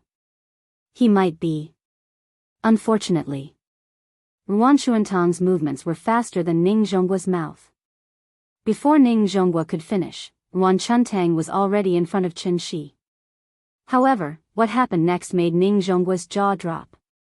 Enchanting was about 1 or 2 meters away from Chen Shi when his body suddenly stopped moving. Then, he fell to the ground for no reason. If one had to describe it, Enchanting looked like he had crashed into tempered glass. Ning Zhonghua was standing next to Chen Shi, so he saw the whole process clearly. So much so that he dared to pat his chest and guarantee that Chen Shi absolutely did not do anything. It was Enchanting who suddenly fell down inexplicably. After witnessing Enchanting's sudden collapse, Bassoon couldn't help but feel puzzled. However, he quickly came back to his senses. Something was wrong. Bassoon let out a roar and charged at Chen Shi. His movements were fast, and his momentum was even fiercer than Enchanting's. However, he left as quickly as he came. Chen Shi waved his sleeves and Bassoon flew backward at an even faster speed. After sending Bassoon flying, Chen Shi seemed to have thought of something and hurriedly raised her hand to stop him. Bassoon, who was about to hit the wall, suddenly stopped in mid-air in an extremely strange posture that didn't conform to the laws of physics. Then, Chen Shi pressed his palm down. Bassoon's body flew back and heavily smashed into Enchanting's body. Ning Zhonghua and Su Wei were stunned. Both of them were over 100 years old. They had never seen such a strange scene. Su Wei was paralyzed on the spot. His legs gave way and he fell to the ground as if he had no bones. Ning Zhonggua's reaction was much better than Su Wei's. Perhaps it was because Ning Zhonghua had gone through the incident with the spirits that he could still muster up the courage to speak. Mr. Chen, however, Qin Shi acted as if he did not hear it at all. After putting down the two daring thieves, he hugged his blanket and sat on the sofa. Then, he looked at the big cat expressionlessly and asked, "Do cats eat meat too?" Hearing this, the big cat immediately meowed meekly. As it barked, it glanced at the two people on the ground with a look of disdain. Its appetite was now very picky. Whatever the little guy ate, it would eat. It was so arrogant. All right. Drag them out first. Drag them far away and don't let anyone discover them. Meow. The big cat let out an unhappy cry before reluctantly crawling out of the blanket. Then, its body expanded at a speed visible to the naked eye under Ning Zhonghua and Su Wei's terrified gazes. Duh. Monster. He watched as the kitten in front of him suddenly turned into a pure black adult leopard. This time, even Ning Zhonghua was scared stiff. This book will be published on November 1st. If nothing goes wrong, it will be published on January 1st. When I published the book, it was 1 chapter a day. When it was recommended, it changed to 2 chapters a day. Now, it's 200,000 words, so it'll be around 250,000 words by January 1st, 250,000 words. This was Chidian's normal standard, okay? Don't compare me to those fantasy leveling up novels. I'll write 1 chapter for each level, and 2 or 3 chapters for each battle. I can't compare, anyway. I'll try my best to write, because your urging is a form of recognition. I'll try my best. From now on, I won't play games anymore.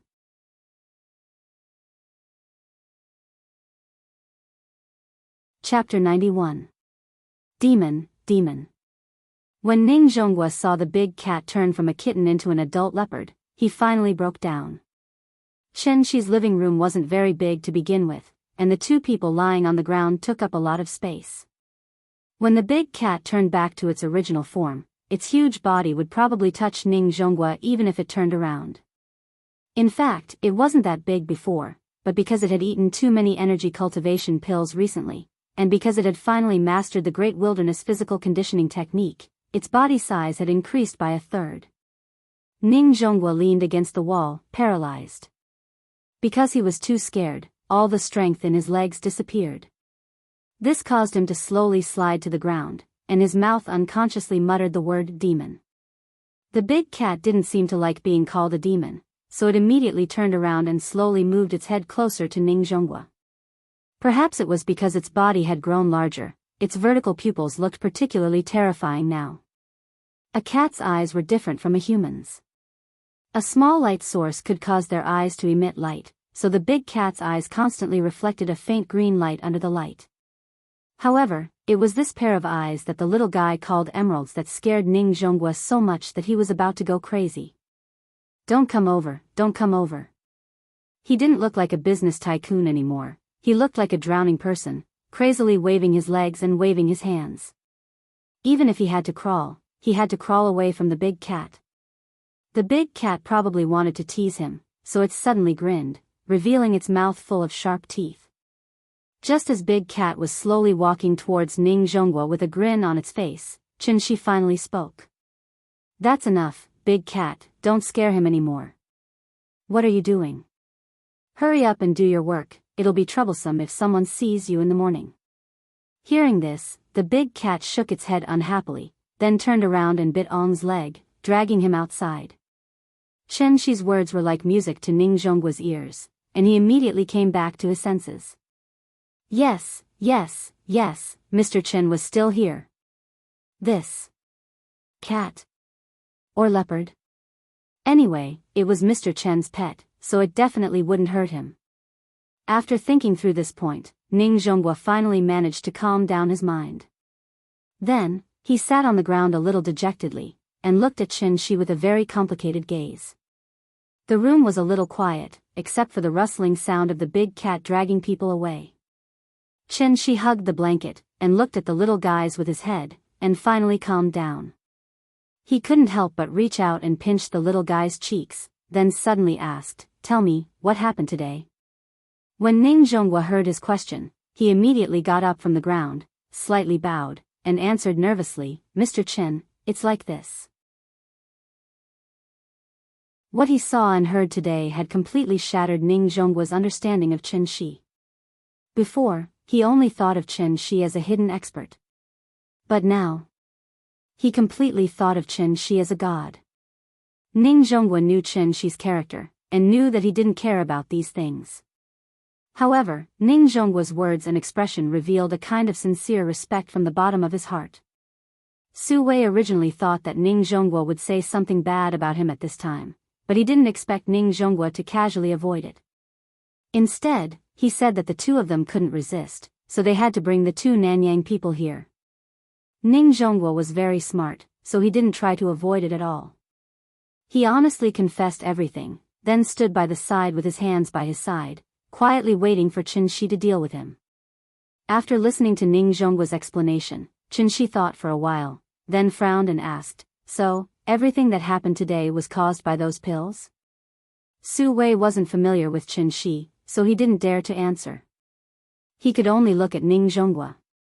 However, after hearing Chen Shi's question, Ning Zhonghua didn't answer. Instead, he lowered his head even more. The room was quiet again. However, Su Wei was so nervous that he was sweating. He didn't know how long he waited. Chen Shi finally sighed and said, "Forget it, you guys helped me a lot."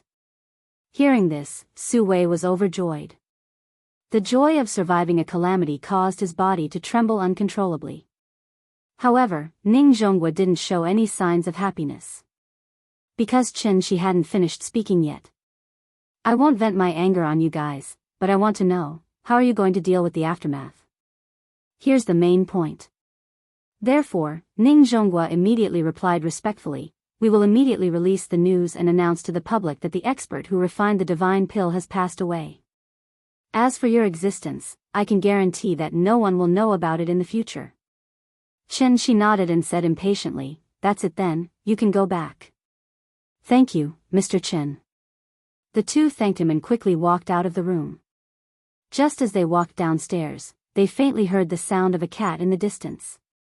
Immediately after, there was a rustling sound in the garden. Ning Zhonghua took a closer look and realized that the cats in the yard had appeared out of nowhere and were running in the direction of the sound. These cats were very fast, and there were no street lights here, so they couldn't see very clearly. They could only vaguely see countless black shadows flashing by. Su Wei didn't dare to move. He was a little scared. However, at this time, Ning Zhonghua grabbed him and ran outside. "Let's go, it's too creepy here." The two ran out of Kongju community and stood under the street lights. Then, they looked back at the dark community with lingering fear. The experience of this night was too creepy. However, it was also because of the various strange methods that Chen Shi showed that night that made Ning Zhonghua feel very regretful.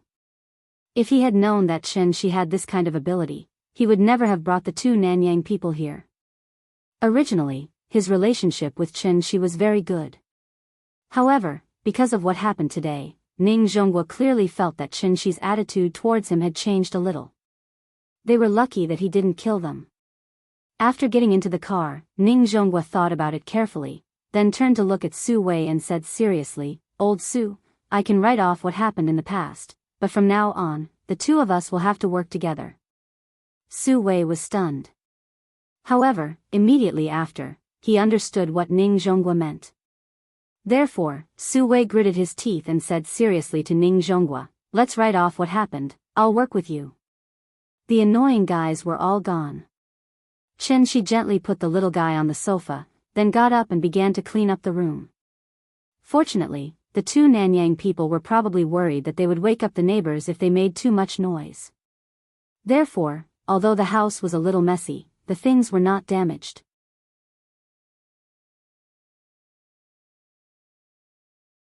Chapter 92. Chen Shi quietly cleaned up the house. There were all kinds of receipts in the drawer under the TV. Receipts for electricity, water, and gas were thrown all over the floor by the two bastards. There were a lot of receipts, some of which even began to turn yellow. She picked up one of them and looked at it. He found that the payment date was 6 years ago. At that time, he hadn't left yet. Humans were nostalgic creatures. So even if these receipts were meaningless, she still picked them up one by one, folded them, and put them back in the drawer. In fact, there was nothing valuable in his house. The only thing that was valuable was Shi's memory. The master bedroom was even more messy. The clothes in the closet were thrown everywhere. She picked up the clothes one by one and hung them up. In this pile of colorful clothes, except for his old clothes, there was only the little guy's clothes. As for Ying's clothes, there was not a single one.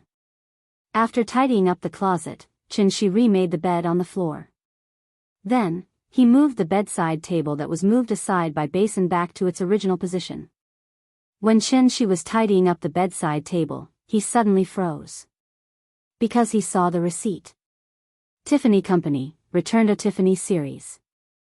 It means to never forget one's original intention. Cost, 1,450 yuan. That was when he secretly bought it for Ying on Valentine's Day. She still remembered Ying's expression when she received the necklace. After all, 1,450 yuan was enough for him to live on for 2 months. It was a speechless and happy expression. It was sweet. But although Ying was very happy at the time, she repeatedly asked him not to buy such expensive gifts in the future. So from then on, he didn't buy any expensive gifts anymore. While recalling the past, Shi picked up the box that was originally used to store the necklace from the bedside table. The box was empty. After thinking for a while, he put the receipt in and closed the drawer reluctantly. His house had almost been raided. When the 2 bastards were rummaging through the house, they also kicked up a lot of dust. Therefore, after Shi tidied up the room, he took a broom and a mop and carefully cleaned every room. Then, he gently carried the little girl from the sofa to the bed. The blanket that covered the little guy was still from the hotel, but now it was obviously unceremoniously taken over by him. The big cat went out to work for a long time. Around dawn, it finally came back in through the window. At this time, the big cat had already shrunk to the size of a kitten. Therefore, as soon as it got home, it wanted to crawl into the little girl's bed. However, just as the big cat jumped onto the bed, Shi suddenly kicked it back down. Go take a shower. Meow. Hearing this, the big cat meowed angrily. But there was no other way. In this family, Nian was the boss, Shi was the second, and it was the third. Therefore, after hearing Shi's words, it had to shrug its head and reluctantly ran to the bathroom. This guy was so smart that it could even play with a touchscreen phone, let alone take a shower by itself. Therefore, after a while, there was the sound of running water in the bathroom. The next day, because of the effect of the meditation spell, the little guy slept very soundly. It was not until the sun shone on her but that she slowly woke up. The sunlight was so dazzling that she could not open her eyes, so after rubbing her eyes, she squinted her eyes, raised her small hands, and stretched her big body. Papa. Papa. Calling Papa was always the first thing the little guy did when she woke up. She came over with an iron spoon. After pinching her little face, he said with a smile, Papa is cooking porridge for you. Wait a moment, it will be right away. After that, Shi ran into the kitchen again like a gust of wind. The porridge was inseparable from the fire. Only by adding water and rice could the porridge be achieved in one go. Shi's cooking skills were now comparable to that of a hotel chef, so he also paid a lot of attention when cooking. He kept stirring with a spoon until the porridge in the casserole became a little crispy. Then he nodded with satisfaction. Then, he turned off the fire, put down the iron spoon, ran back to the bedroom, and walked to the bathroom with the little guy in his arms. How was it? Did you sleep well last night? Yes, I slept so much. The little guy rubbed her eyes again, yawned, and then stood on the ground obediently, waiting for Shi to wash her face. Shi took the towel and was about to wipe her face. The little guy suddenly came to her senses. She was stunned for a moment, and then she ran out of the bathroom. Running to the living room, the little guy stared blankly at everything familiar in front of her. After she covered her face with a hot towel. She pouted and asked, "Papa, why are we at home?" "Oh, something happened at home yesterday, so Papa brought you back." "Are we still going to play at the Great Wall?" After washing her face, the little guy's face was red and very cute. So, she kissed her on the face, and then asked with a smile, "Do you still want to see the Great Wall?" "If you want to go, Papa will take you." The little guy pouted and thought for a while.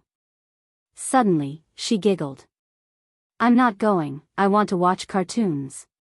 After that, she shrank her body, got out of Chen-Shi's arms, and then trotted to turn on the TV. She had been wandering around in Shangjing for a few days, so she didn't watch many cartoons. Compared with cartoons, the Great Wall was obviously less attractive. Big cat, big cat. "Come on, let's watch cartoons." After turning on the TV, the little guy stood on the sofa and jumped, chirping non-stop. Seeing this, Chen-Shi smiled and didn't care about her. There were many ways parents could educate their children. Chen-Shi chose the most relaxed, non-controlling education method.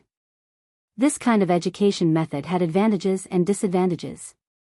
On the positive side, it could let the child's personality develop freely, fully show the child's nature, and open up the limitations of thinking.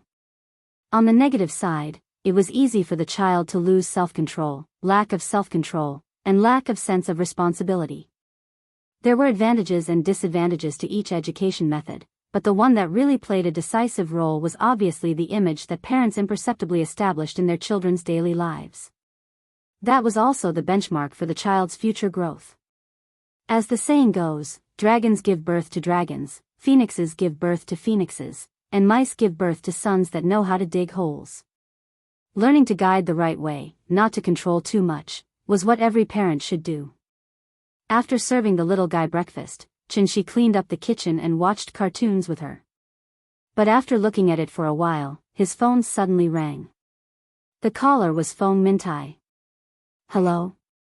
Mr. Feng? Mr. Chen, good news. Great news. We finally found a useful clue." As soon as the call was connected, Feng Mintai's voice came through. Looking at his attitude, he was probably even more excited than Chen-Shi. After Chen-Shi heard his words, the first reaction in his mind was, sure enough, money was omnipotent. This chapter's background music, Winter's Secret by Zhou Chuanxiong. Because it didn't match, it wasn't played.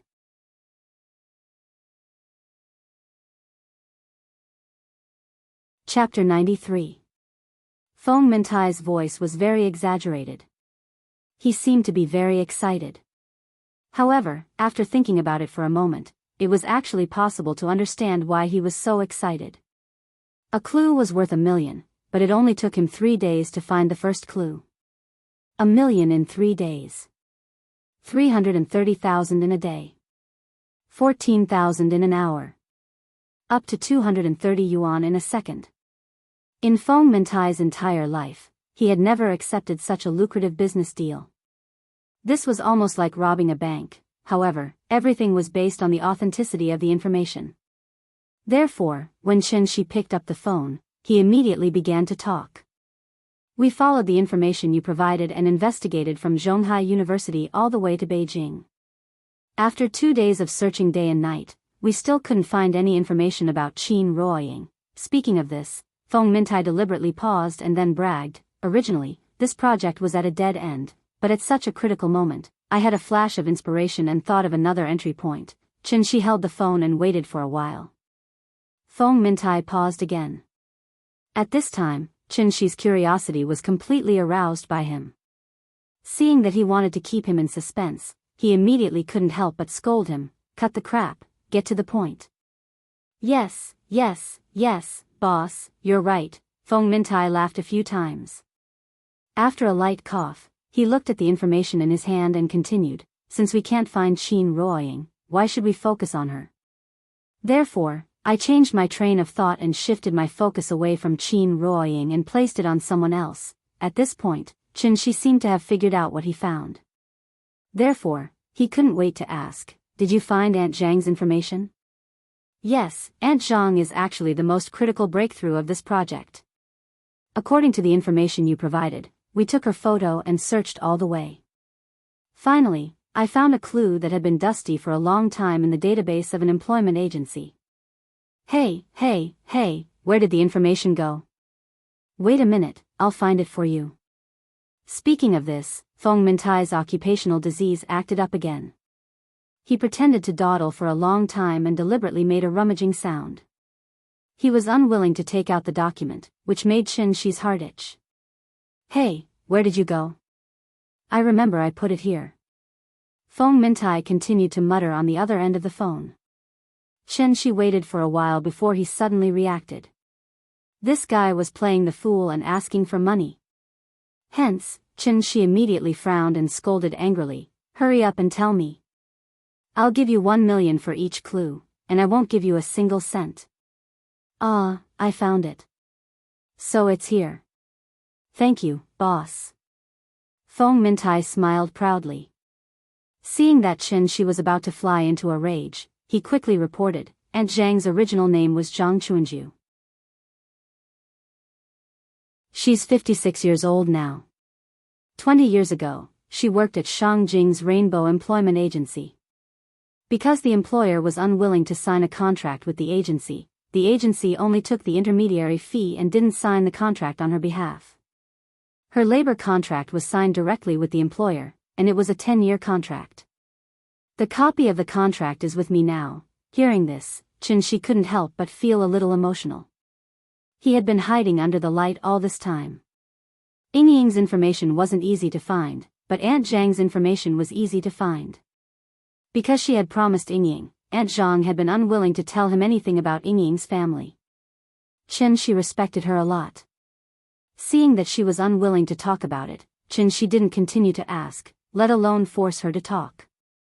So much so that Qin Shi didn't even think of investigating Aunt Zhang and finding clues about Yingying from her. Feng Mintai was indeed an expert in this field. In just 3 days, he actually managed to find some useful clues. Therefore, Qin Shi immediately asked, "Their previous address should be on the contract, right? Where is it?" "There should be." "Please wait a moment, I'll read it to you right away." After saying that, Feng Mintai coughed lightly again, and then dilly-dallied on the other end of the line. Who knew what he was doing? Obviously, his old habit was acting up again. Qin Shi was so angry that his eyelids twitched. He gritted his teeth and warned him word by word, "Read. Here. Me. Listen." If Feng Mintai was in front of him now, Qin Shi really couldn't guarantee that he wouldn't strangle him to death. "Okay, boss, I'll read it to you now. Listen carefully. Party A, Qin Yongyan. Party B, Zhang Chuanju. According to the Contract Law of the People's Republic of Huaxia and other relevant laws and regulations, Party A and Party B, based on the principle of equality and voluntariness, have reached the following agreement regarding the provision of nanny services by Party B for Party A. Feng Mintai read the contract from the beginning to the end. However, when Qin Shi heard the first sentence, he was stunned for a moment, and then muttered to himself, "Qin Yongyan? It should be a man." Yingying was only a few years old at that time. Aunt Zhang must have taken care of her, so the man who signed the contract with Aunt Zhang, maybe he was Yingying's father? Father-in-law? This was a serious matter, so Qin Shi immediately engraved this name in his mind. This contract is made in triplicate. Party A, Party B, and the guarantor each hold 1 copy. It will take effect from the date of signing.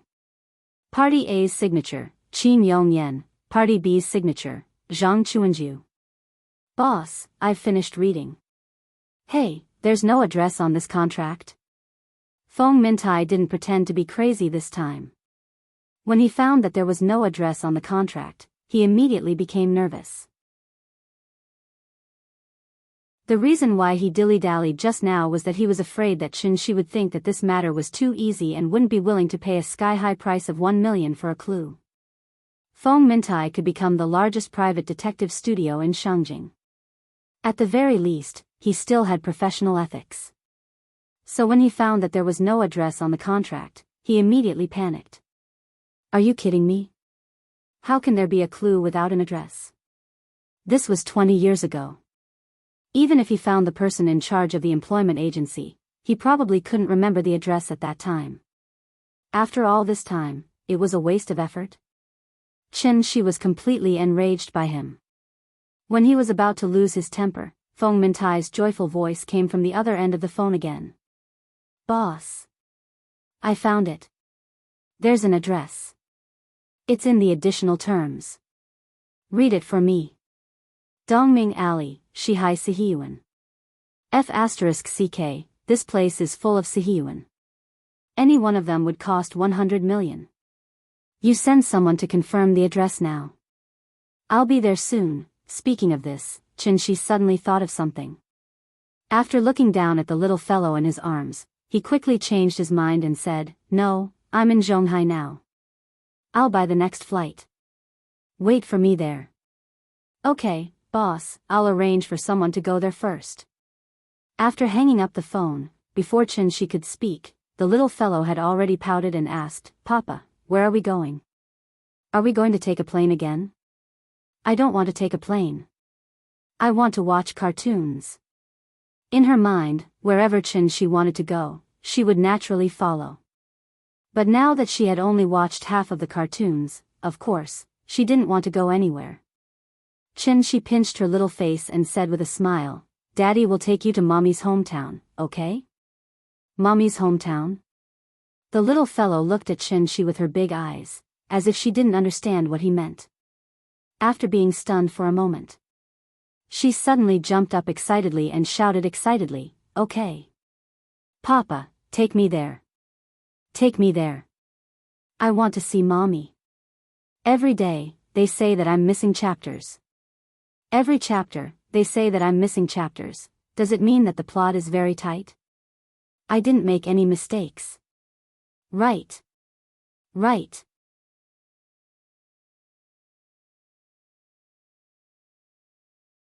Chapter 94. There were 6 seas in Shangjing City. The first 3 seas were Beihai and Zhonghai. Beihai was open to the public as a park. However, Zhonghai and Nanhai had armed police standing guard, strictly prohibiting tourists from entering because they were collectively known as Zhonghai. The last 3 seas were Qianhai, Hohai, and Shihai, collectively known as Shikahai. Although it was called a sea, it was actually just a few lakes. The reason why it was called a sea was actually a continuation of the Yuan dynasty's name. MGZ lived in the highlands, and water sources were extremely scarce. After the capital was built in Shangjing, in order to show the preciousness of the water sources in the capital, they used the sea to describe the pools.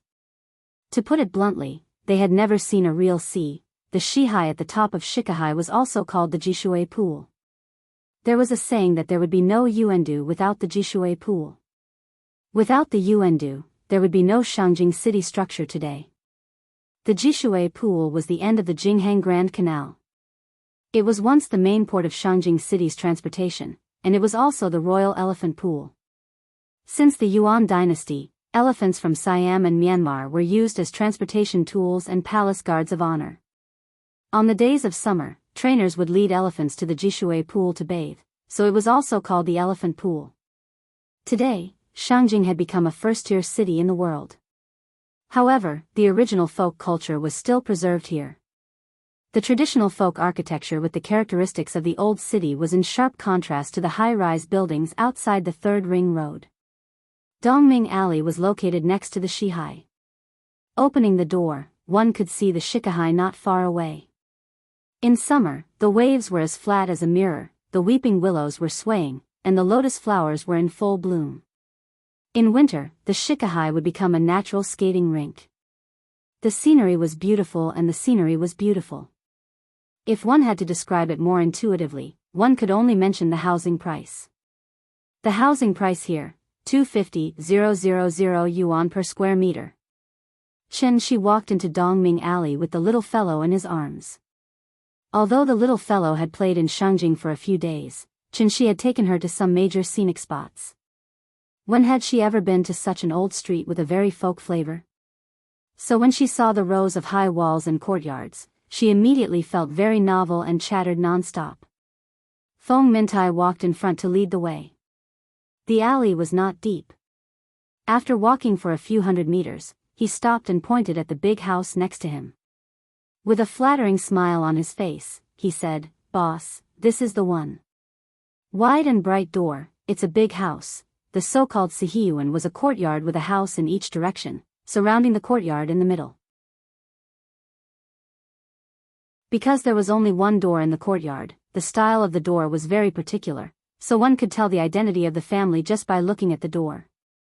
There were 6 main types of gates: Guangliang Gate, Golden Pillar Gate, Barbarian Gate, Ruyi Gate, Narrow Gate, and Walled Gate.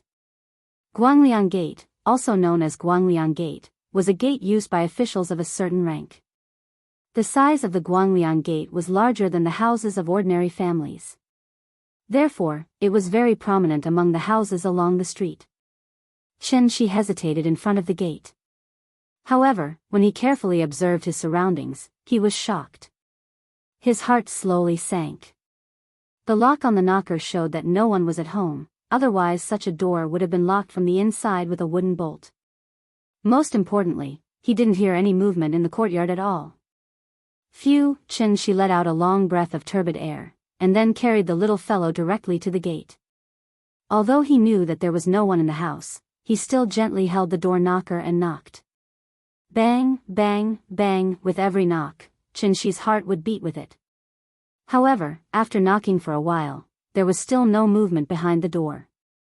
Qinshi had no choice but to gently touch the iron lock on the door knocker and use his vital essence to open the iron lock. After putting the iron lock in a corner, Qinshi carried the little fellow with one hand and pushed the door open with the other. Perhaps because she knew that this was her mother's hometown, the little fellow's little face was very tense, and her hands were tightly wrapped around Qinshi's neck. The door opened. The first thing that came into view was a screen wall. The screen wall was very ordinary, but there was a big Qin character engraved in the middle. Qin family. This was a 2-door Sihiyuan. The gate of the house was in the southeast corner, and after entering the gate, there was the front yard.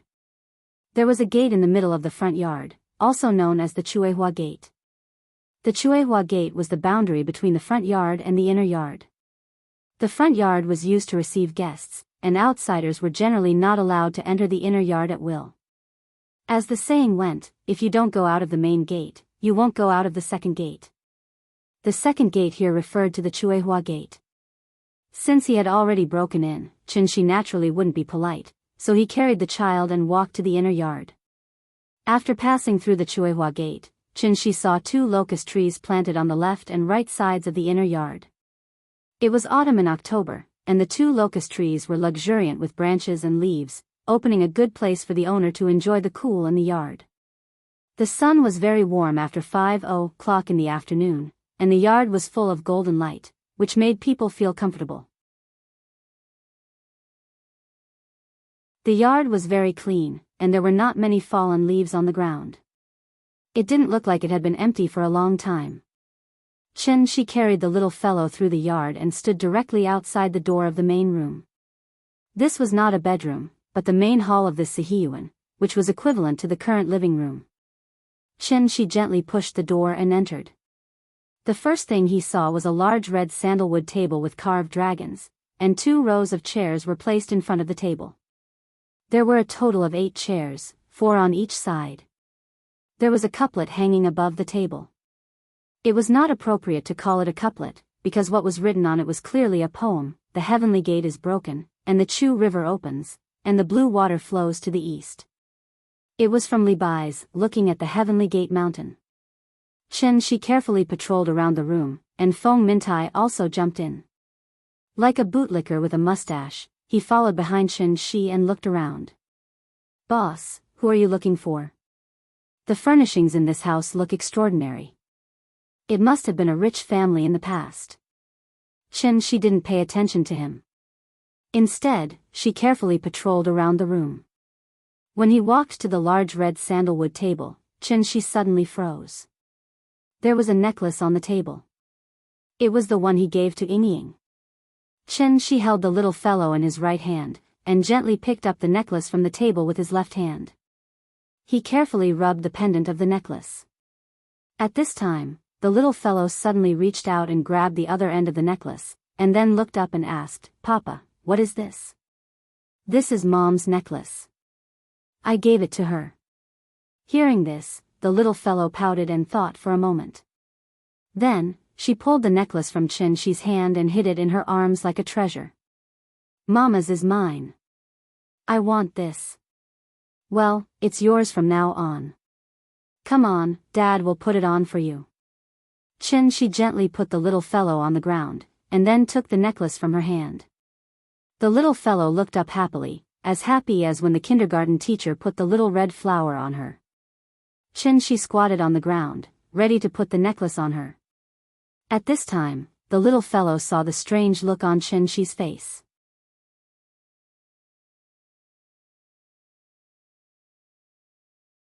Chapter 95.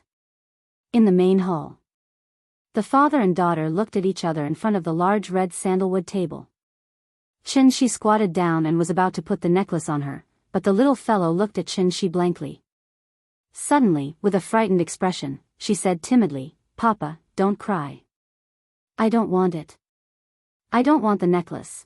The little fellow reached out her small hand and wiped away Chin-shi's tears. Then she threw herself into Chin-shi's arms. She hugged Chin-shi tightly and murmured, "I don't want Mommy's necklace." "Papa, don't cry." As she spoke, the little fellow suddenly burst into tears. "Papa, I don't want the necklace. Don't cry. I don't want the necklace." She looked very aggrieved. Chin-shi, on the other hand, was stunned by her sudden emotional outburst. When he saw the necklace just now, he naturally thought of something in the past. Seeing the necklace reminded him of her, so he couldn't help crying. But he didn't expect that he would scare the child because of this. Sin. It was like children in kindergarten fighting for things. He guessed that the little fellow saw her father crying and thought that her father didn't want to give her the necklace. But because he loved her so much, he had to give it to her. She felt that she had embarrassed her father, so she was wrong. That was why she burst into tears all of a sudden. It had to be said that the child's imagination was really big. Chin-shi quickly held the little fellow in his arms and comforted her quickly. "Papa didn't cry. Papa didn't cry. Nyan, good girl. Don't cry. Mommy's necklace is yours. Come on, Papa will put it on for you." After that, Chin-shi gently helped the little fellow up. After she stood up, he quickly put the necklace on her neck. "How is it?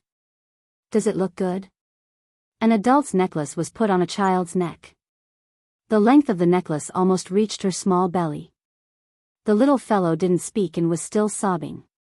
Seeing this, Chin-shi hurriedly wiped her tears, then grabbed the pendant on the necklace and handed it to the little fellow. He comforted her softly. "Nyan, look, do you like this pendant? If you don't like it, I'll buy you another one you like. What do you think?" Hearing this, the little fellow sniffled and took the pendant with grievance. She held the pendant in her hand and pouted. "I like this necklace. I don't want to buy new ones." All right. As long as you like it, this necklace will be yours from now on, all right? All right." After a few words of consolation, the little fellow finally nodded. Seeing this, Chin-shi finally heaved a sigh of relief. He hurriedly pulled the little fellow to his side, and then stood up with her in his arms. How scary. Just a moment of carelessness and I actually made the child cry. The child's cries came and went quickly. Chin-shi held the little fellow in his arms and teased her a few times. Then, her tears turned into laughter. She held the pendant in her hand and kept playing with it. It seemed that she really liked this necklace. After Chin-shi saw that she didn't have any problems, he turned to look at Feng Mintai who was outside the house. What kind of person was Feng Mintai? As soon as the little fellow started crying, he sneaked out of the courtyard, giving Qin enough space for parent-child interaction. After Qin carried the little fellow out of the main hall, Feng Mintai was still pretending to study the leaves under his feet in the courtyard. Boss Feng, you can go back first. I'll transfer the 1 million to your card first. Don't worry, if I wait for the person I want to see, I'll transfer the remaining 9 million immediately. Oh, okay. Thank you, boss. After hearing Qi's words, Feng Mintai immediately jumped as if he had been electrocuted. After thinking for a while, he licked his face and bowed slightly with a smile. Boss, you came in a hurry. Do you need me to arrange a room for you? No need. You go do your thing. I'll stay here. Ah. Feng Mintai was stunned and asked with some surprise, you'll stay here? After saying that, he pointed in the direction of the main hall. Hearing this, Qin immediately asked, why, can't I? Yes, of course. As long as you like, you can stay anywhere. Feng Mintai rubbed his hands and laughed a few times. Qin didn't want to talk to him anymore, so he walked directly into the main hall and wanted to see the inner room. Seeing this, Feng Mintai hesitated for a while before reluctantly walking to the front yard. Qin said that he wanted to stay here, not because he was thick-skinned and wanted to occupy the place without being invited. He actually just wanted to see Ying as soon as possible. Instead of sending someone to squat outside all day, it was better to move here directly. It was obvious that this courtyard house had been cleaned not long ago. It was probably locked because the owner had something to do far away. In that case, as long as he lived here, he would definitely meet the person who cleaned. It didn't matter who that person was, even if it was Qin Yongyan. Qin wanted to ask him righteously. Where did Ying go? At the same time that the father and daughter stepped into the Qin residence. The woman in the yellow dress named Lin Qing also received a video. It was a video from the surveillance camera. The bottom left corner showed the time. The location of the surveillance video was at the entrance of Dongming Alley. There were 2 people in the surveillance video. Because the video was shot from above, she couldn't see the person's face. Seeing this, she suddenly sneered as if she was mocking him.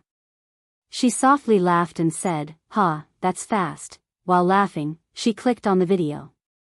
The video wasn't long. After the 2 people walked out of the camera's range, the video ended.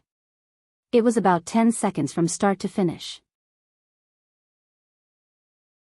Dongming Alley was filled with old houses, so only the entrance of the alley had such a surveillance camera. However, when she finished watching the video, the smile on her face suddenly disappeared. The woman in the yellow dress looked gloomy and clicked on the replay. After watching it carefully again, she quickly turned off the video and dialed a number. Old Meng, who else has seen this video? Only me. I just saw it and sent it to you, delete it immediately. Don't let anyone else see it. Oh, okay. After hanging up the phone, the woman in the yellow dress face turned green and then white. Finally, it all turned into a look of anger. She seemed to be very angry. However, after hesitating for a while, she clicked on the video again. When the video was halfway through, she quickly paused it and then zoomed in to watch it carefully. In the video, the man's back was facing the camera. The child in his arms was so excited that she raised her head and faced the camera. Because of this, the surveillance camera captured the front of her face. Bang! The more the woman in the yellow dress looked, the angrier she became. In a fit of anger, she lost her composure and threw the phone to the ground. The phone fell to the ground and shattered into pieces. She stared at the broken pieces on the ground in a daze. Suddenly, she covered her face with her hands, lowered her head and muttered to herself, "Sister, are you crazy? What did you do all those years?" No one answered her question. After a long time, when she put her hands down again, there was only coldness left on her face. A precaution.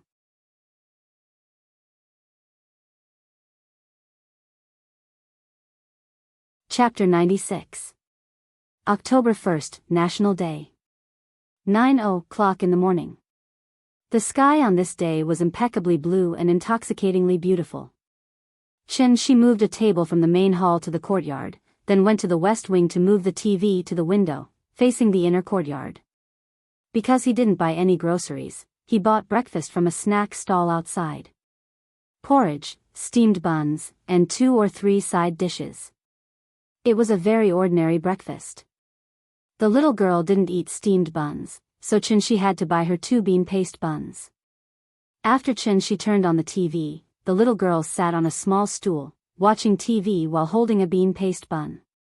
Maybe it was because the taste of the bean paste bun was very ordinary. Moreover, she was spoiled by She's cooking skills, so after a few bites, she started to pick at it. After licking the bean paste bun, the little girl decisively threw the rest of the dough to the big cat. The big cat stuck its head out and bit the bean paste bun thrown by the little girl. Because there was still some bean paste on it, it also ate the part that was stained with bean paste first. But after all, it was the little girl's leftovers, so the big cat only licked the bean paste twice before it was gone, so it had to chew the white flour. But after chewing 2 mouthfuls of the white flour, he spat it out just like the little one. Seeing this, she could only shake his head and sigh. The child's appetite had been raised by him. Maybe it was because she was tired of eating bean paste. The little girl licked her lips. Today, she didn't wait for Shi to serve her and took the initiative to hold the bowl and eat the porridge. This 2-part courtyard house was very large. The area was at least 400 square meters. There were 17 rooms, not to mention the 2 courtyards in the front yard and the inner courtyard. Because of the spirit cultivation pill, the little girl's eyesight was very good. Even sitting in the middle of the courtyard, she could clearly see the TV screen in the window of the west wing. However, perhaps because it was too far away, the volume of the TV wasn't very high. After eating her fill, she moved a small stool and sat on the steps outside the west wing. She raised her small head and looked at the TV above her.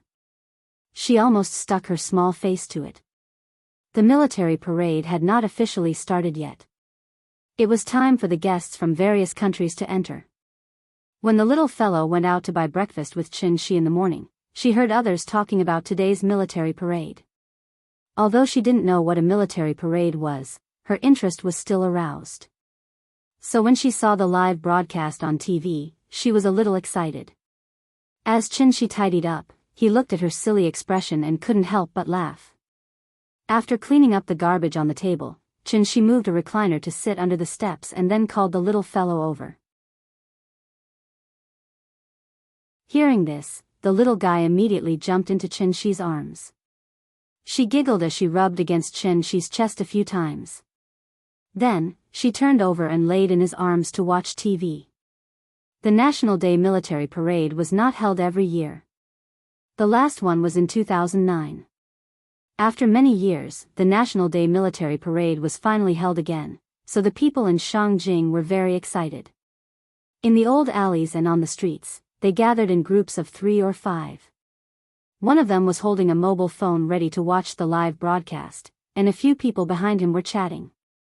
Some impatient people had already climbed to the roof, ready to see the fighter jets that would fly over their heads later. Because of the importance of the military parade, martial law had been implemented around Tiananmen Square as early as a day ago. All the schools and units near Chang'an Street had to be closed. All the office buildings on Chang'an Street had to be closed. The curtains on the side of the hotel facing Chang'an Street must be drawn. During the ceremony, they must not be opened without permission. In addition, some residents living near Tiananmen Square would also be evacuated. The government would pay for them to live in hotels, and the army would check the safety of each building one by one to ensure that nothing would happen during the military parade. Tickets would be given out during the military parade, but not everyone could get them. The audience had to go through strict political screening to get the tickets. Ordinary people could not get close to the scene at all, let alone go to Tiananmen Square to see it up close. This also made some of the people in Shangjing very unhappy. The military parade was at their doorstep. Although they could not see the soldiers marching, they could at least see the planes in the sky. So with this mentality, many people went out. With Tiananmen Square as the center, martial law was implemented within a 5-kilometer radius. Shangjing was quiet on this day. The streets were very deserted, and the empty streets were free for pedestrians to pass through. Although there was only one street that was controlled, there were almost no pedestrians or vehicles in the second ring road. It could be said that the streets were empty. What about the people? They were all along Chang'an Street, a few kilometers away from Tiananmen Square. Even if they could only see the parade vehicles passing by from a distance across the street, they would feel very satisfied. After all, watching it on TV and seeing it with their own eyes were two completely different experiences. 9:59 a.m. Everyone stood up. Salutes were fired. The national anthem was played. The national flag was raised. 70 salutes roared. It shocked the whole city. The little fellow was shocked and immediately looked up at the sky. The courtyard house was like a well. She sat in the well and looked up to see only a square of blue sky and white clouds. Then, in every corner of Huaxia, on the land of 9.6 million square kilometers, the prelude of the March of the Volunteer Army sounded at the same time. Papa. It's time to sing. We have to stand up. It was probably because the kindergarten teacher had taught her that when the national anthem sounded, the little fellow jumped out of Chen Shi's arms. She jumped and tried hard to pull Chen Shi up. Seeing this, Chen Shi could only pinch her little face and stand up from the rocking chair very cooperatively. The father and daughter faced the TV and stood side by side. The little fellow watched TV and imitated the movements on TV. She tried hard to raise her little hand in front of her forehead. Her hands were crooked and not straight, but her little face was very tense, and she had a serious look on her face. Get up, people who don't want to be slaves, she sang a sentence sweetly. After singing it, she found that Chen Shi next to her had no reaction. So she immediately patted Chen Shi's thigh, pursed her mouth, and said unhappily, Papa. You have to sing too. The teacher said that we should sing the national anthem when we raise the flag. Seeing her expression, Chen Shi knew that she was going to lose her temper. He quickly stood at attention, raised his right hand to his forehead, and then quickly said, Dad was wrong. Come on, let's sing together. After his delay, more than half of the national anthem had been sung, so Chen Shi had to immediately sing, Get up, get up, get up. Hearing this, the little fellow immediately jumped up happily, clapped her hands and sang, We are of one heart, braving the enemy's gunfire, forward, forward, forward.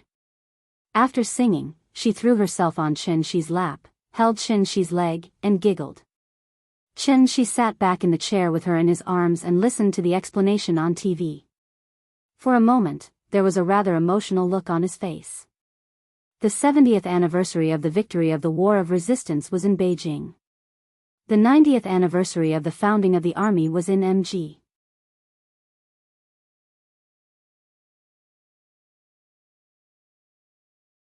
Chapter 97. When the marching music sounded, the long-awaited military parade finally began. When a group of soldiers slowly appeared in front of the camera, the little fellow finally saw what she liked to see. So, she jumped out of Chen Shi's arms again. She ran to the steps of the West Wing, raised her head and stuck out her chest, waved her arms and kicked her legs, trying to imitate the handsome appearance of soldiers. The little fellow's little face was tense, and she wanted to pretend to be serious. But her cute little appearance still made Chen Shi laugh. There were only the father and daughter in the big yard, but it didn't seem empty at all, because it was full of their laughter. The little fellow was playing happily, but at this time, Chen Shi's phone rang. He took out his mobile phone and found that it was not a call, but a video call from Aunt Zhang. Seeing this, Chen Shi immediately connected the video call, and then waved to the little fellow. Hey, you little brat, don't you know how to send a text message to me during the festival? Do you have to let me take the initiative to greet you? As soon as the video call was connected, Chen Shi was about to greet Aunt Zhang, but what greeted him was Aunt Zhang's teasing. Seeing this, Chen Shi immediately raised his hands and surrendered. He quickly pointed the camera at the little fellow and used her as a shield. Grandma. Grandma. I miss you so much. As soon as the little fellow saw that it was Aunt Zhang on the other side of the video, she immediately waved her little hand wildly at the camera. Looking at her excited and happy appearance, Aunt Zhang really fell into the trap. Therefore, she didn't have time to complain about Qin anymore. Instead, she smiled and said, "Io, my good granddaughter, Grandma misses you too. When are you going to let Dad bring you to Rome City to play again?" Hearing this, the little fellow immediately turned to look at Qin and asked, "Papa, when are we going to see Grandma? I miss Grandma." After hearing their conversation, Qin couldn't help laughing. How long had it been since they came back from Chengdu? Aunt Zhang was still blaming him for wasting money last time, but he didn't expect that she would take the initiative to let them go this time. It seemed that Aunt Zhang couldn't leave the little fellow. Thinking of this, Qin held the little fellow in his arms and said to her, "Come, Nian, let me say a few words to Grandma." The little fellow nodded obediently, and Qin pointed the camera at himself. After greeting Auntie Zhang, he said mysteriously, "Auntie Zhang, take a look." "Where is this?" While talking, Qin slowly turned the camera. After slowly scanning the courtyard with the camera, he turned the camera back to himself. "Hey, this is Sai Courtyard? Have you found Ying?" Auntie Zhang had lived in this place for 10 years, so she was very familiar with it. Therefore, she immediately asked excitedly, "Where's Ying?" "Let me see that girl." Qin shook his head helplessly and sighed. "We haven't seen her yet. Maybe it was a bad time. When we came, there was no one at home, so I just brought Nian here and planned to wait for her here." "You haven't seen her?" After hearing this, Aunt Zhang couldn't help but change her expression. In fact, she really hoped that Qin could find Ying. After all, she had been with Qin for a while, and she recognized Qin very much. She didn't tell Qin where Ying's house was because she wasn't familiar with Qin and wasn't sure what kind of person he was. On the other hand, she promised Ying that she wouldn't tell Qin. She didn't reveal any information, but Qin still found her, so she couldn't be blamed. Therefore, Aunt Zhang's first reaction was to be happy for them. However, she didn't expect Qin to still not see Ying. Where did that child go? Was she still angry with Mr. Qin? Aunt Zhang was lost in her thoughts as she thought about it. Qin waited for a while, but Aunt Zhang didn't say anything. After hesitating for a while, he asked carefully, "Aunt Zhang, do you know Qin Yongyan?" "Huh?" Aunt Zhang was stunned. She didn't seem to hear him clearly. Seeing this, Qin could only raise his voice and ask again, "I mean, you know Qin Yongyan, right?" "Of course I know him. Mr. Qin is Ying's father." Hearing this, Qin was a little excited. Just as he was about to say something, Aunt Zhang couldn't help but let out a long sigh. She asked with a complicated expression, "Ying hasn't told you about her family, right?" "No. Every time I asked, she was a little unhappy, so I didn't dare to ask too much." "Sigh, so that's how it is." Hearing this, Aunt Zhang immediately let out a long sigh, then slowly sighed and said, "Since you've already found her house, then I'll tell you, okay?" Hearing Auntie Zhang's words, Qin immediately sat up in excitement. Aunt Zhang was finally willing to tell him about Ying's family. How could he not be excited? When Auntie Zhang saw his reaction, she smiled in relief. After thinking for a while, she slowly spoke. "I remember the first time I met Ying, she was only 8 years old. She's actually quite pitiful. Her mother passed away early, so Mr. Qin asked me to take care of her. As for me, I've been a nanny for 10 whole years, not counting this little one." Aunt Zhang smiled and pointed at the little one in Qin's arms. Then, she continued, "Ying is different from other children. She's been very sensible and independent since she was young. She doesn't cry, throw tantrums, or cling to people. I basically only need to cook for her every day. I don't have to worry about her life too much. Mr. Qin is also quite an easygoing person, so this nanny job is quite easy and enjoyable. Unfortunately, good times don't last long." When Ying was 13, Mr. Qin was transferred to work abroad, so he couldn't be with her every day. Think about it, a 13-year-old girl who lost her mother when she was young and her father wasn't by her side every day. How pitiful is that? At that time, I often asked her why she didn't live abroad with Mr. Chin. Speaking of which, that girl was also strange. She would rather be separated from her father than go abroad. She always said that it was better here, but she didn't want to leave. There were only 3 of us in this house. Mr. Chin didn't lack money and didn't rent out the more than 10 empty rooms. So when he was transferred, the house became much quieter. In the years after that, it was just the 2 of us living in the compound you're living in now. Mr. Chin would only come back during the holidays, and every time, he would come and go in a hurry. In a flash, 10 years have passed. I watched Ying go to primary school, middle school, and high school. I was even the one who attended the parent-teacher conference for her. When she graduated from high school, Mr. Chin was finally transferred back to China. At that time, my mission was completed, so I planned to go back to Chengdu. You don't know, but on the day I left, that girl insisted on sending me to the airport. She cried so hard. I've lived with her for so many years, but I've never seen her cry like that. Sigh. At this point, Aunt Zhang's eyes also turned red. She couldn't help but cry. She was still writing at 3 in the morning. Happy Christmas Eve.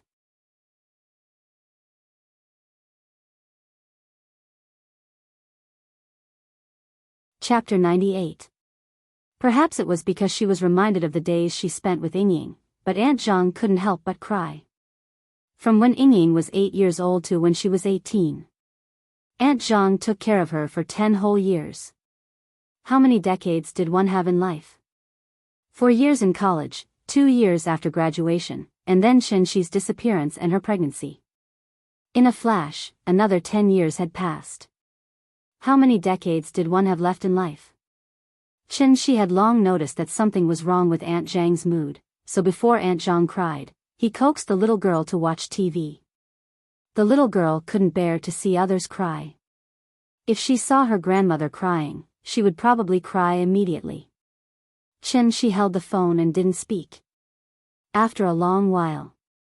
After Aunt Zhang's emotions gradually calmed down, Shi asked, Aunt Zhang, does Ying have any relatives? Yes, she seems to have quite a lot of relatives, but they're not in Shangjing. I have to go home during the holidays, so I haven't seen her relatives much. Does she have any siblings? There should be a few. I've seen Ying's younger sister, who is her second uncle's daughter. She only came once. But that girl isn't close to Ying. When she came, she was cold to Ying, as if someone owed her money. I don't like that girl. Younger sister? What's her name? I'm not familiar with that girl, and it's been more than 10 years. How can I remember? Okay, Shi nodded helplessly. He wanted to ask more about Ying, but at this time, Aunt Zhang's granddaughter suddenly cried. Shi had no choice but to reluctantly say goodbye to Aunt Zhang. Shangjing was in the north. Therefore, after the National Day, the weather would gradually turn cold, and the temperature difference between day and night would increase. The father and daughter naturally occupied this mansion, with a market value of hundreds of millions. Every afternoon after dinner, Shi would take the little girl to stroll around Shikahai. Gradually, many neighbors got to know them.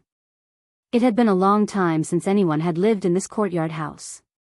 Therefore, in the beginning, some of the neighbors who still remembered Aunt Zhang and Ying would always look at Shi and his daughter suspiciously. As long as they did anything unusual, they would not hesitate to call the police. Let the outsiders see that other than the CY district in Shangjing, there was also the XC district. However, the little fellow didn't care about the strange gazes of others at all. Every time someone asked, more or less trying to test whether they were old deadbeats who had taken over someone else's house, she would proudly puff out her chest and say loudly, "This is my mommy's house. Therefore, this is my home." At this time, people would ask, "Where's your mother?" This was a very complicated question. Therefore, every time she heard this question, she would always be like a frosted eggplant, weakly stammering, "My mama went abroad and hasn't returned yet." This was what she had told her. Her father wouldn't lie to her, so as long as they stayed here, her mother would definitely come back. She really wanted to see her mother, just like how Qin also wanted to see Ying. However, as time passed day by day, Qin's heart sank day by day. Every day, Feng Mintai would pretend to pay a visit to him. Although he said it was a visit, he was actually worried that Qin had already found the person he wanted, so he would renege on the debt and not pay. A clue was worth 1 million, but if Qin found the person he wanted to see in this house, then the 1 million would become 10 million. After all, he was the one who found the clue to this house. However, with his punctual visits every day, Feng Mintai gradually realized that the 10 million might not be so easy to earn. Helplessly, the project was restarted. This time, they focused on Qin Yongyan. This was the only clue that could be developed again. In the purple world, the wisps of smoke stopped cold, and the rain passed through the clouds. Envied the peach leaves, the curved sill in front of the window, the swallow's nest, and the willow's vermilion door. Looking back at the first year, the misty hair fluttered in the wind, and the delicate spring. In the welcome place, only the youthful beauty was affectionate, and the jade pendant was attentive. Who knew that at this moment, the ecstasy? Vaguely smiling in front of people. Remembering the slender palm, it really became a dream. The resentment and memory of the flower should be a double literature. Carrying the mood of wine, teaching the beauty poetry, regretting in vain that the romantic has wronged people. Who should go, waiting to send the hatred, the two places equally. On October 10th, the first snow fell in the Mentugum mountain area. However, it could not be considered the first snow in Shangjing. The so-called first snow was strictly regulated. Only when more than 10 of the 20 man-made stations in Shangjing observed the phenomenon of snow, or when all 5 stations in the city, Chaoyang, Haidian, Fengtai, Shijingshan, and Observatory, observed the phenomenon of snow, or when 3 or more of the 5 stations in the city observed the phenomenon of snow, and at least one station had snowfall. Only when the snow was 0.1 millimeter could it be considered the first snow. Winter was getting closer and closer, and the locust trees in the courtyard finally lost all their leaves. They held up the graceful branches of the withered trees as if they were welcoming the coming winter. The little fellow went out less and less often. There was only one thing she liked now, and that was to hide in the warm room with the electric heater, wrapped in a quilt, and watch TV with the big cat. Shangjing was dry and cold, and Zhonghai was wet and cold.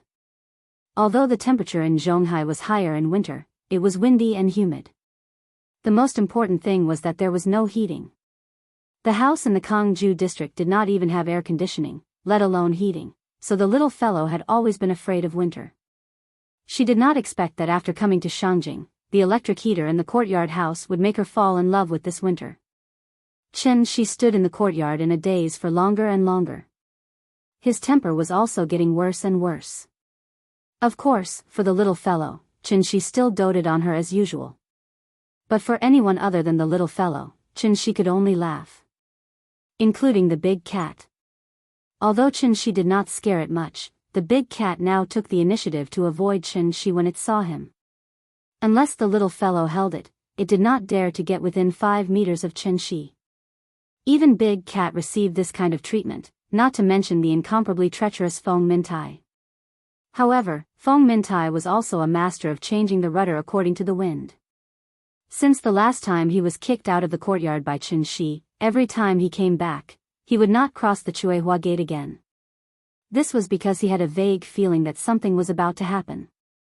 If he provoked Qin again, his life might be in danger. Ning Zhonghua and Su Wei did not dare to call Qin now. Although the influence of the energy cultivation pill had declined to the lowest point under their joint efforts. But some fires were easy to light. It was difficult to destroy them.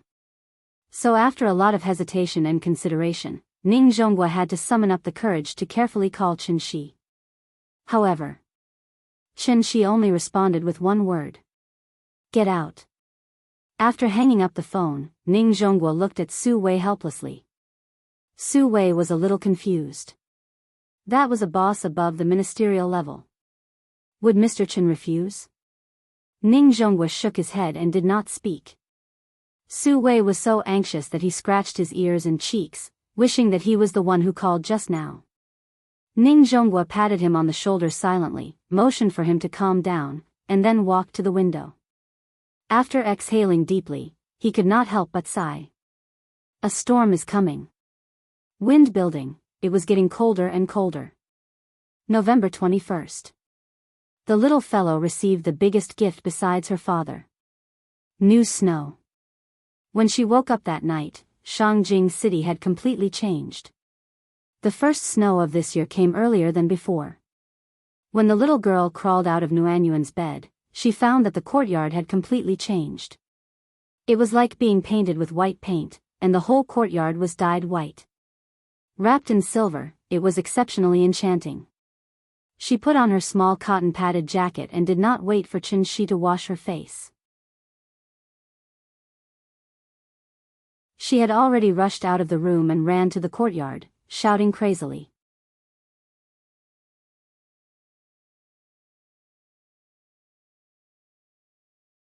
Chapter 99. When it snows, Shangjing becomes Beiping. When we go to Hohai to see the snow, we return to the Ming and Qing dynasties. This was what the poet Yin Lichuan wrote on her blog after she went to Hohai 1 year after the snow. The plain words were enough to move many people. That year, the snow in Shangjing was very thick.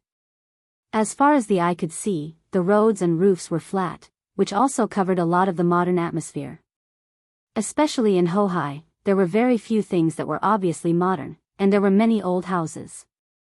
The heavy snow covered all the hustle and bustle of modern society. Standing in the snow, it was enough to make people feel like they were in the Ming and Qing dynasties. Shangjing was covered with snow, and the palaces were all silver. This year's first snow had been falling for an exceptionally long time. Since last night, the snowflakes had not stopped falling. It was estimated that this year would also be a year of heavy snow. It rarely snowed in Zhonghai. Poor southern children, who had lived so long, had never even seen snow. The heavy snow completely ignited the little girl's childish nature. If it wasn't for the fact that the snow wasn't too thick, she would have been rolling around on the ground. The reason why the little girl was so excited was that she had never seen snow. Johns Hopkins University. The Johns Hopkins researchers at the Johns Hopkins University published a recent research report in the journal Science that when children are faced with novel and unexpected things, they will learn more than when they are faced with ordinary things, and it will make them smarter. If it was an ordinary parent, they might have already grabbed her back to wash up, eat, and do what they should do. But Qin Shi didn't. He put the towel back in the basin, then went to the steps outside the west wing, quietly watching the little girl squatting on the ground and trying to rub a snowball. At the bottom of the steps, the snow had condensed into ice. The little girl scraped up the snow layer by layer, then put it in her hands and rubbed it into a ball. The snow was not too thick, so she rubbed it very slowly. And she didn't wear gloves. When she finally rubbed out an egg-sized snowball, her pink fingers were already red from the cold. Papa. Snowball. Snowball. The little girl ran to Qin Shi with the snowball as if it were a treasure, as if she didn't notice that the snowball was so cold that her hands hurt. Qin Shi squatted down and gently stroked her little face that was flushed with excitement. He said softly, "Be good, throw it away. We'll wash up and eat breakfast after you throw it out.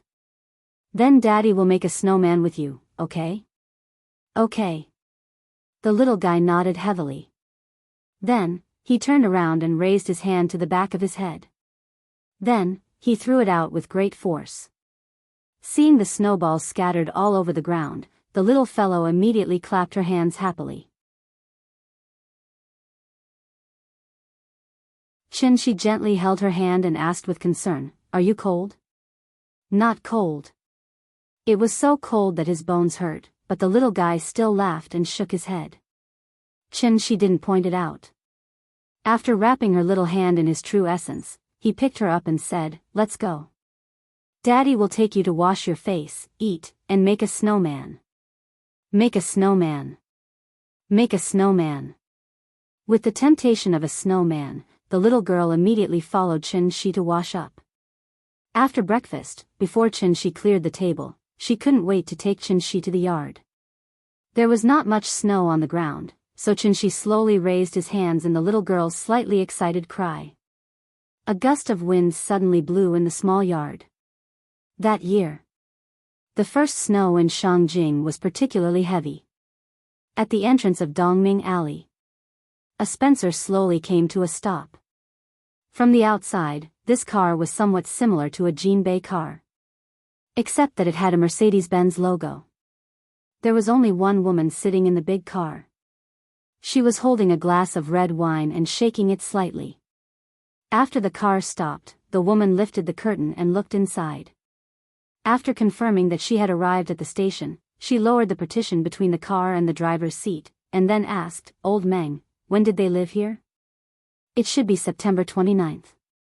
You told me not to get close to here, so I'm not very sure about the specific time." "September 29th? The woman gently put the wine glass on the table in front of her, and then laughed softly. She seemed to be talking to herself, and said softly, "Today is November 21st. Do they really think of this as their own home?" After that, she opened the door and got out of the car.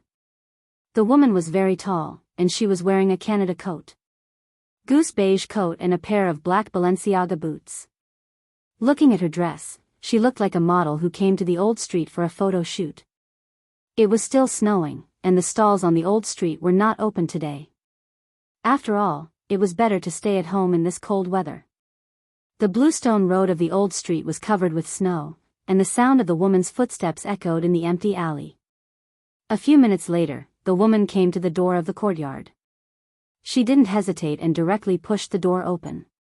Chen Shi and the little girl were squatting in the middle of the yard, making a snowman. He had already noticed the movement in the alley, so he stopped what he was doing. Therefore, when the woman pushed the door open and entered, Chen Shi also stood up. One was in front of the screen wall in the southeast corner, and the other was in the middle of the yard in front of the main hall. The two of them glanced at each other. However, the tall courtyard wall blocked their view. Chen Shi stood still. The little girl was busy adding bricks and tiles to the snowman, so she didn't notice Chen Shi's strange behavior. The woman moved.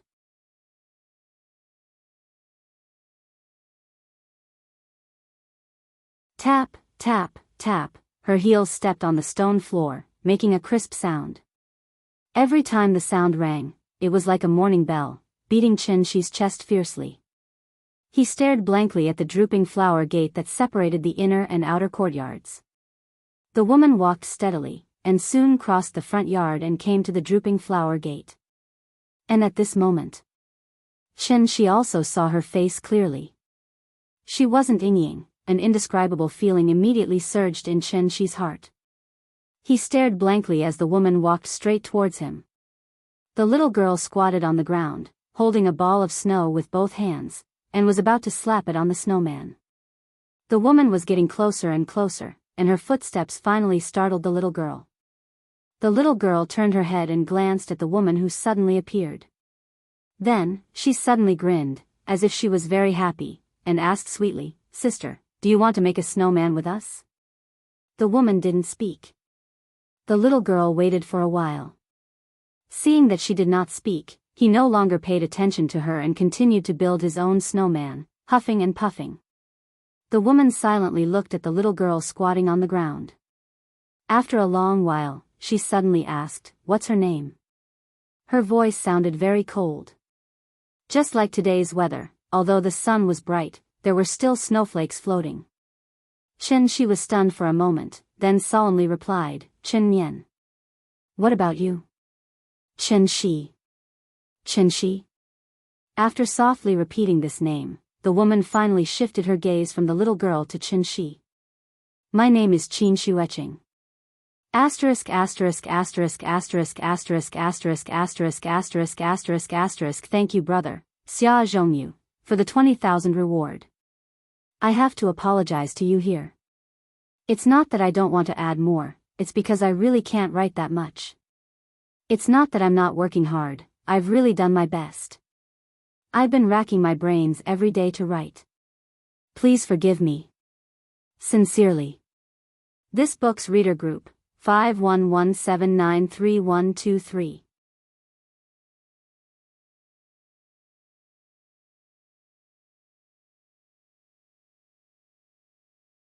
Chapter 100.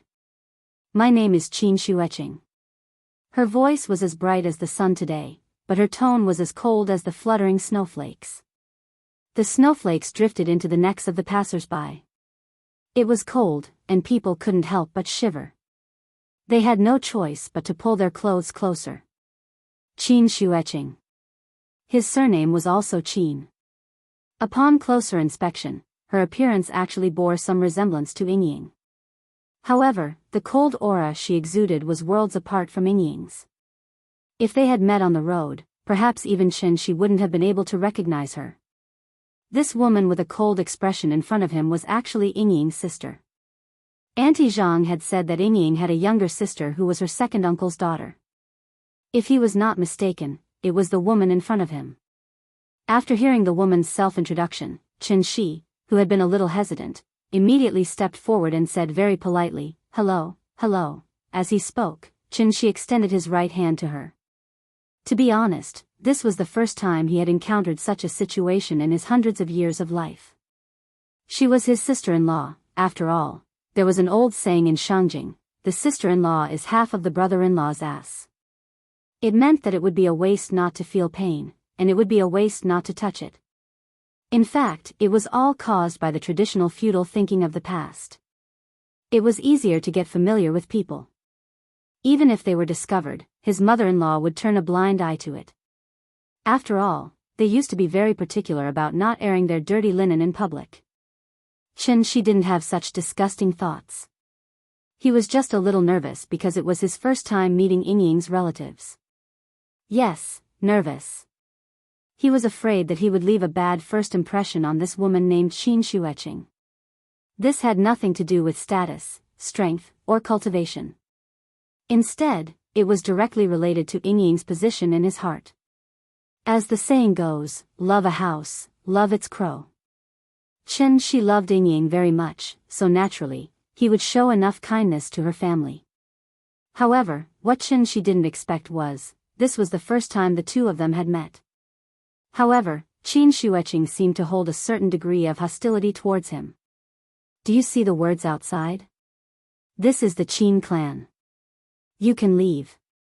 Her tone was very calm, as if she was just narrating a very simple matter. Hearing this, Qin Shi looked at her with some surprise. After being stunned for a moment, Qin Shi gently shook his head and withdrew his right hand that was expressing goodwill. I'm waiting for Yingying. Once I see her, I'll leave. She won't come. Qin Shueching glanced at Qin Shi and then looked at the little fellow again. However, when she saw the little fellow's silly look, she didn't like him. Instead, a trace of imperceptible disgust flashed through her eyes. If I were you, I would take the child and go as far away as possible now. Why? Qin Shi seemed to be a little puzzled. Qin Shueching didn't answer immediately.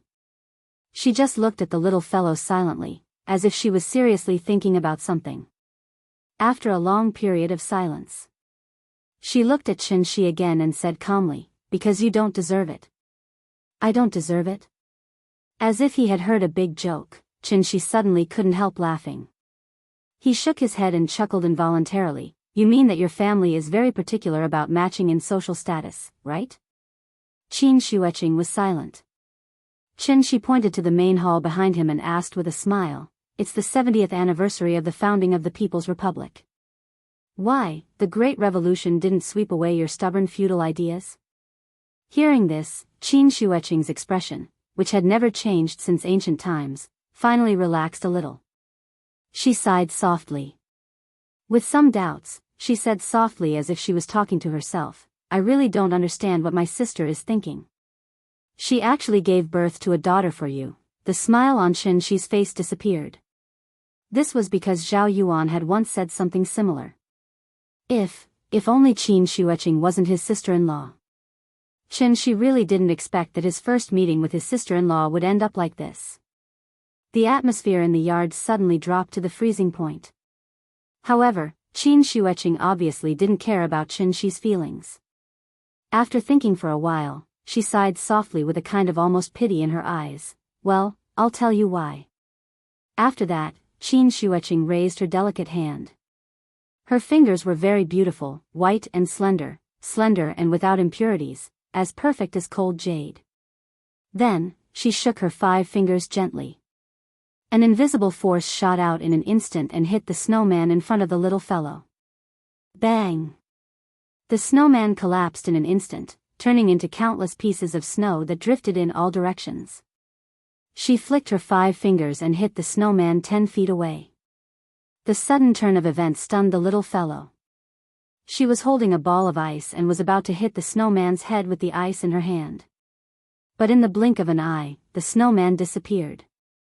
The snowman that she had worked hard to build for a long time had turned into countless pieces and completely disappeared in front of her eyes. The little fellow looked down at the original position of the snowman. There was only a thick layer of snow left there. Papa? The little fellow squatted on the ground and held the ice. She looked up at Qin Shi in confusion. Her eyes were full of doubts. Where did the snowman go? She looked down at the original position of the snowman again until she was sure that the snowman was really gone. Then, with a wah sound, he suddenly burst into tears. In fact, Qin Shi could have stopped Qin Shueqing's behavior. But he didn't. Because of this woman's actions, he suddenly had a kind of enlightenment. However, it was precisely because of his carelessness that the little fellow began to wail in grief. So, Qin Shi quickly squatted down and gently held the little fellow in his arms. The little fellow cried sadly. As soon as Qin Shi stretched out his hand, she rushed directly into Qin Shi's arms, and then tightly hugged his neck.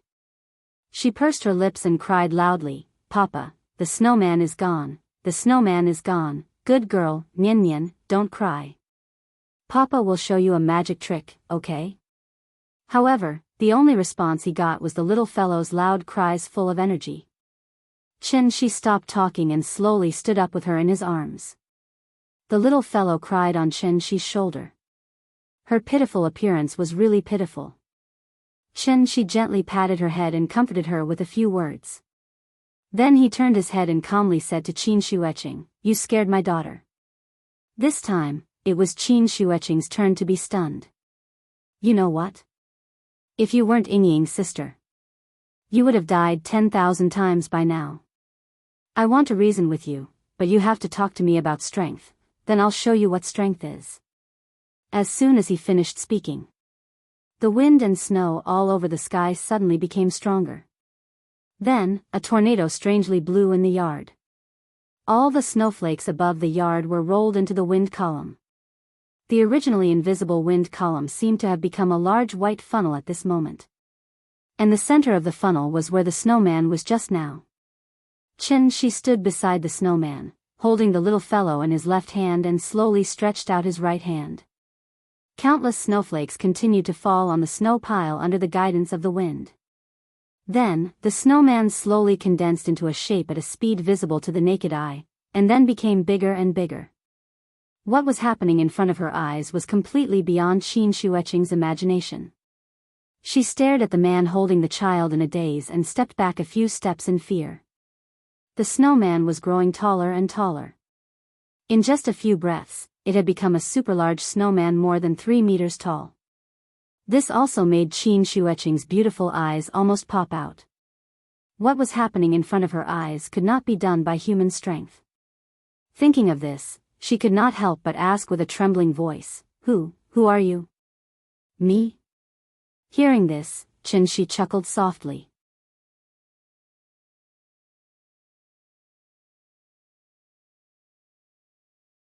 Chapter 101.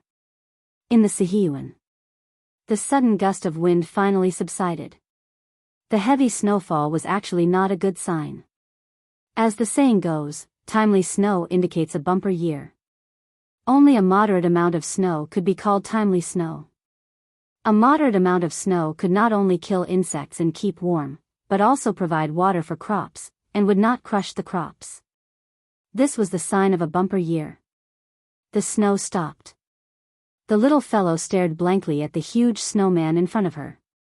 The scene that unfolded before her eyes had completely stunned her. She opened her mouth involuntarily. Even if she did not cry again, her little nose was twitching unconsciously. She didn't even need Qin to coax her, she had already completely forgotten about crying. "Papa, this snowman is so big," the little girl raised her little head slightly. Her shocked expression immediately made Qin unable to help but smile.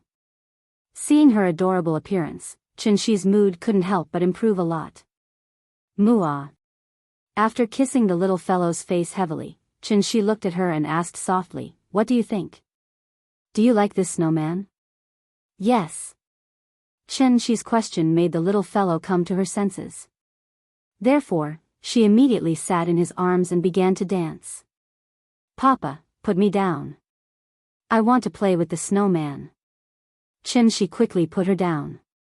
As soon as she stepped on the ground, the little fellow threw herself into the snowman's arms. The snowman wouldn't carry her, so she plunged her small body into the snow. The falling snow kept falling on the little fellow's head, and some even fell into her clothes. Although she was shivering because of the cold, she enjoyed it and giggled against the snowman. Looking at how excited she was probably about to bury her head in a pile of snow. Qin put down the little fellow and then turned to look at Qin Shueching. At this time, Qin Shueching had also come to her senses. She originally thought that Qin was just an ordinary person, but she didn't expect that Qin was actually a necromancer. Furthermore, with the means that Qin had just displayed, his realm might have even reached the level of cultivation above the Dao entry realm. Han Fizi human leader, moreover, the cultivators of magic are incompatible with the ministers of the path. How do you explain this? If the master has a warlock, then the high minister will not be able to make a decision, and the high minister will not dare to sell the high minister. If the high minister controls the power and influence, then the way of the master will be clear.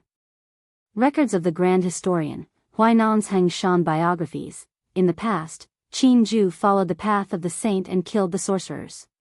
He burned the book, abandoning etiquette and righteousness and relying on deceit. He accepted the punishment and turned the millet of the sea into the West River.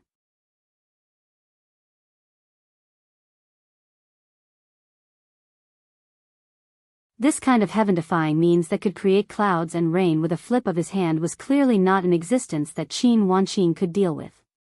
She couldn't help but feel afraid and wanted to leave this strange place as soon as possible. However, since she was already here, how could Qin let her go? This was his sister-in-law who had a lot to do with Yingying. He had to keep her. Therefore, as soon as Qin Shueching turned around, Qin shouted at the big cat, keep the guest. Meow. The big cat had been living in fear all day recently. Now that it finally had a chance to show off, it naturally worked hard. Thus, just as Qin Wanqing took a step forward, a voice rang out. The big cat, who had been squatting on the steps of the west wing, had turned into a black shadow and rushed to the drooping flower door in an instant. As its body grew rapidly, Qin Shueching couldn't help but widen her eyes. Monster? The big cat showed its true form. Its front legs were slightly bent, and its back legs were on the ground. Its body was slightly arched, and its eyes were fixed on Qin Shueching. It even grinned, revealing a mouthful of sharp teeth. Seeing this, Qin Wanqing had no choice but to stop in her tracks. She hesitated for a moment, then turned around and shouted at Qin, "Who are you?" Hearing this, Qin could only shake his head and say helplessly, "I seem to remember telling you. My name is Qin. I am Qin Ruoying's husband, Qin Nian's father." "You?" Qin Shueching stomped her foot angrily. She didn't know what to do now. Not to mention this unfathomable man, even the strange monster behind her was something she couldn't guarantee that she could walk past it unscathed. Just as Qin Shueching was feeling vexed, the little girl suddenly saw the big cat squatting in front of the drooping flower door. She had seen too many amazing things today. But at this moment, when she saw the big cat's enlarged appearance, she couldn't help but raise her small hand and rub her eyes. Big cat? Is that you? The little girl and the big cat had been together for so long that they even used the same blanket. Therefore, almost without much thought, the little girl realized that this huge black panther was very similar to her big cat. In order to confirm its guess, the little brat ran toward the drooping flower gate. Meow, boss was here, so the big cat could only meow obediently as a greeting. After hearing that familiar voice, the little girl was excited. She didn't dare to approach at first, but when she heard the big cat's meow, she immediately opened her arms and pounced on it, then hugged the big cat's head. Big cat. Big cat. Big cat. It's really you. The little girl was too excited, so she used her small hands to rub the big cat's head. The big cat's face was rubbed out of shape, but it didn't dare to hide. So it could only retract the barbs on its tongue and stick out its tongue to lick the little girl until she didn't have time to rub it again. The little girl hugged the big cat and giggled happily. But then, an idea suddenly appeared in her mind, so she immediately shouted happily, "Big cat. Can I ride you?" It wasn't a question, but a statement. So, without waiting for the big cat to say anything, she was already hugging the big cat's neck and jumping with all her strength, trying to climb up its back. Unfortunately, she was too short. After the big cat grew up, it was at least 2/3 of her height, so the little girl couldn't climb up at all. Seeing this, the big cat could only obediently lower its body and let her ride on it.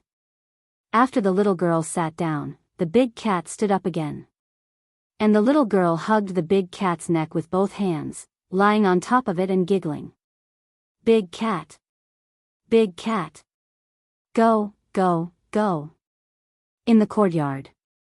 The big cat carried the little girl on its back, and under her constant urging, it had no choice but to run in circles around the courtyard. It didn't dare to run too fast, afraid that the little girl would fall.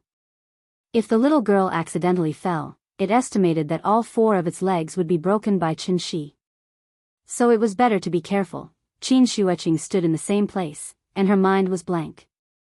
She stared blankly at everything that was happening in front of her. While in a trance, she felt dizzy. Thank you to the boss, reading books is like life, for the 20,000 reward. Thank you to the boss, a mess, for the 10,000 reward. Thank you to the boss, Assad, for the 30,000 reward. This book's reader group, 5117931223 group name, Destroy Earth Strategic Headquarters.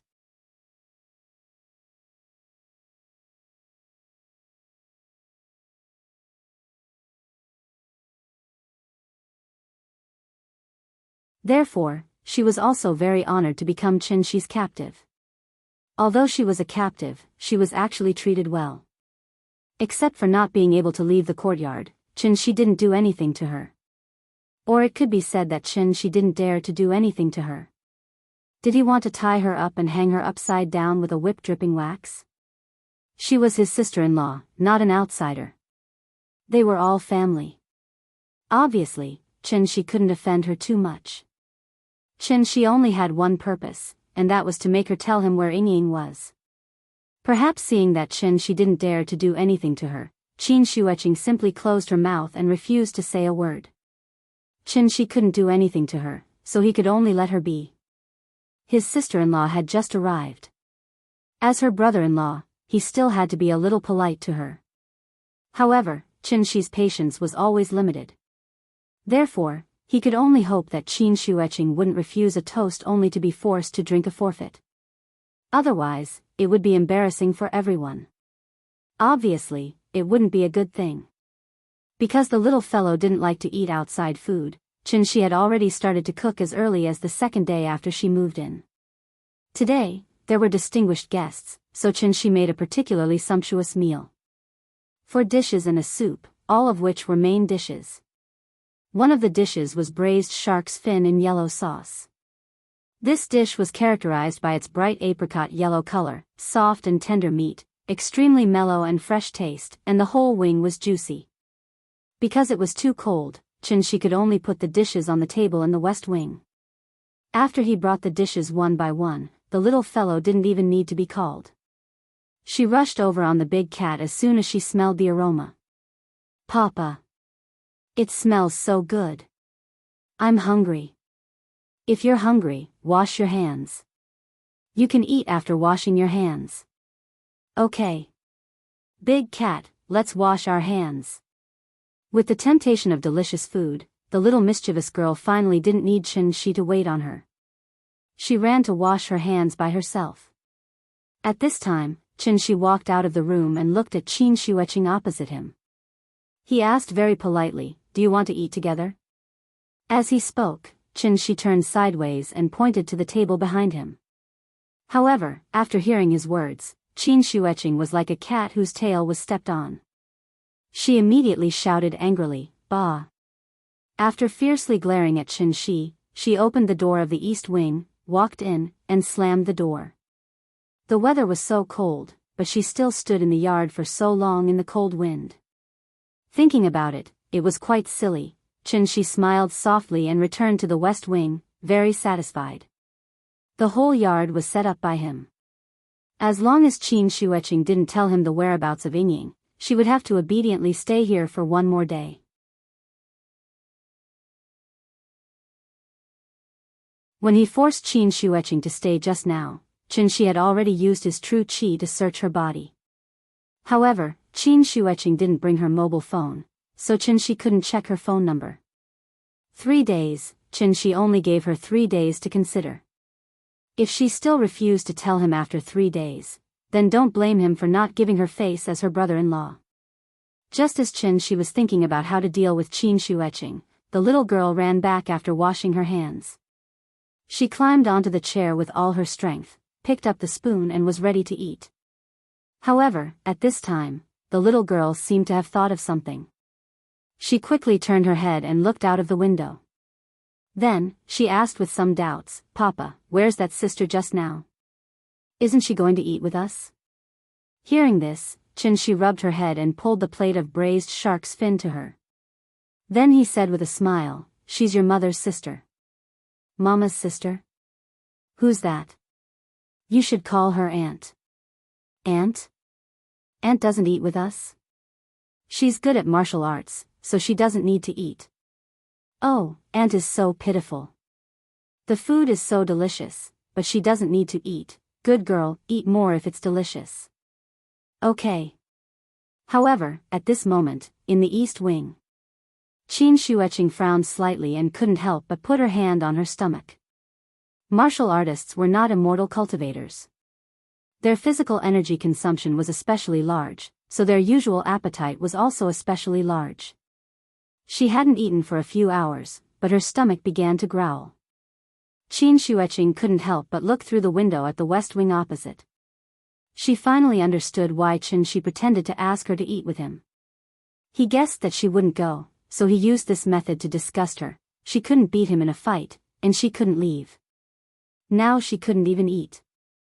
Thinking of this, Qin Shueching couldn't help but turn pale. She couldn't live like this. So, after hesitating for a while, Qin Shueching kicked open the door and strode toward the west wing opposite. "I doubt it, did you forget the name of my book? This is Becoming a Stay-at-Home Dad After Returning from Cultivation, not Becoming a Stay-at-Home King After Returning from Cultivation. I can't abandon my daily life for the sake of showing off, because that's a very stupid way of doing things. I have 2 kinds of readers. One likes to read cool stories, and the other likes to read warm daily lives. But recently, the readers who like to read cool stories have been making more and more trouble. It's even developed to the point where even Nyan said that I'm lame. I really want the 2 kinds of readers to coexist, so there will be a big climax, but it will be a gradual process. Because in my heart, 100 face-slapping episodes are not as important as a complete climax. Right, bro? In addition, some people say that I'm half an article on Baidu. If I want to Baidu, I have to at least have this knowledge and know that this thing exists in advance, okay? I'm not here to teach popular science. But if I don't write, will other readers know about this?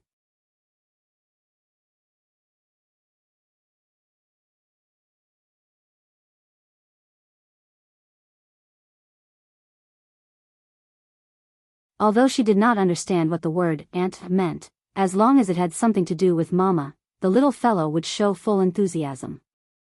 While the little fellow went to get more rice, Qin turned to look at Qin Shueching and asked with a smile, "What do you think? Isn't my daughter cute?"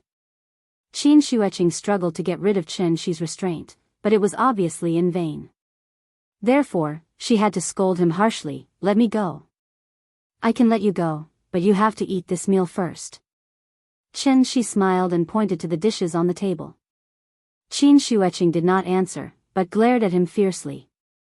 "Aunt, the rice." The little fellow quickly ran back with the bowl and then happily raised the bowl in front of Qin Shueching. Seeing that, Qin Shueching was still a little hesitant.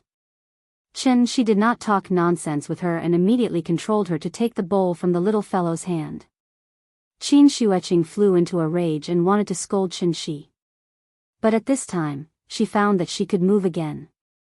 After being stunned for a moment, Qin Shueching's first reaction was to leave here. But just as she moved, Qin restrained her again. Qin Wanqing wanted to say something, but as soon as she said a word, it was as if someone was strangling her neck. She swallowed the words that she was about to say. Qin glanced at her lightly and said calmly, "Eat." At this time, the little fellow also ran back to her seat, took the spoon and was ready to start again.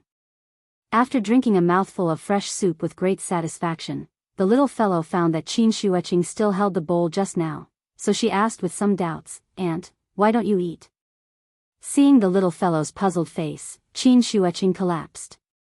After being tormented by Qin, she was so angry that she was about to cry.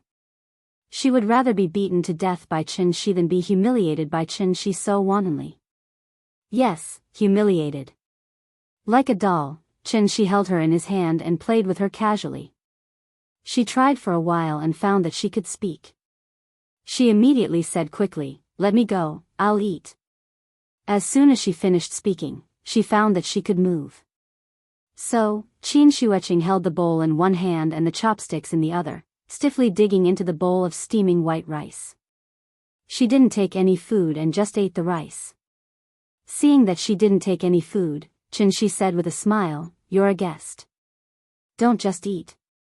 Try the food I made." Hearing this, Qin Shueching's movements paused. Then, a line of tears suddenly fell from her face. She was angry and cried because of Qin. Qin didn't expect that he could make his sister-in-law cry, so he quickly asked the little fellow, "Nian, are you full?" "I'm full.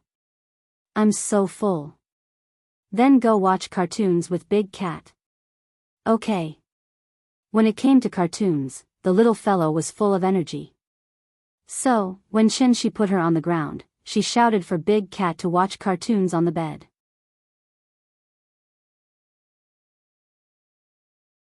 After the little fellow left, Qin turned to look at Qin Shueching. At this time, Qin Shueching had secretly wiped away the tears on her face. "Let's talk."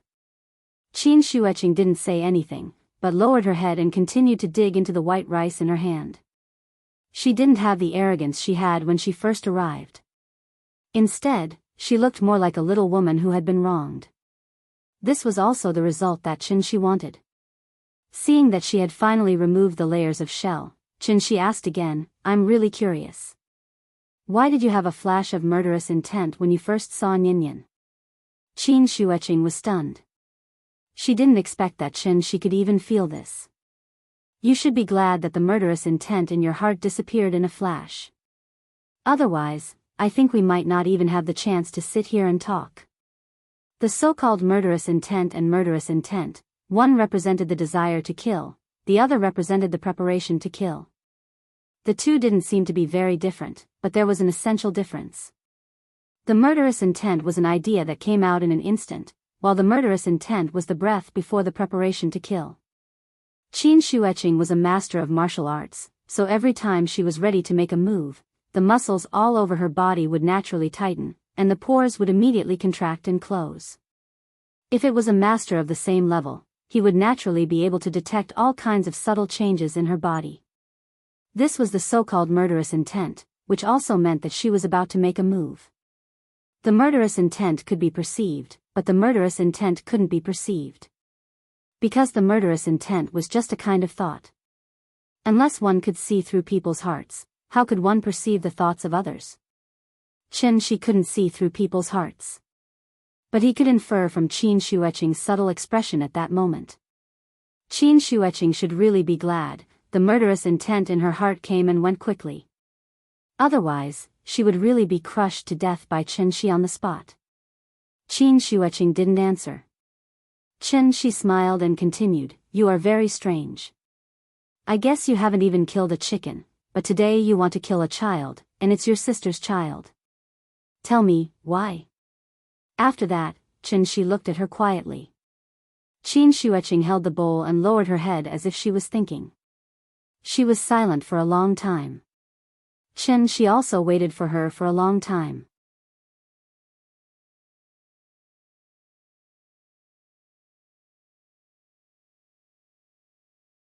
Chapter 104.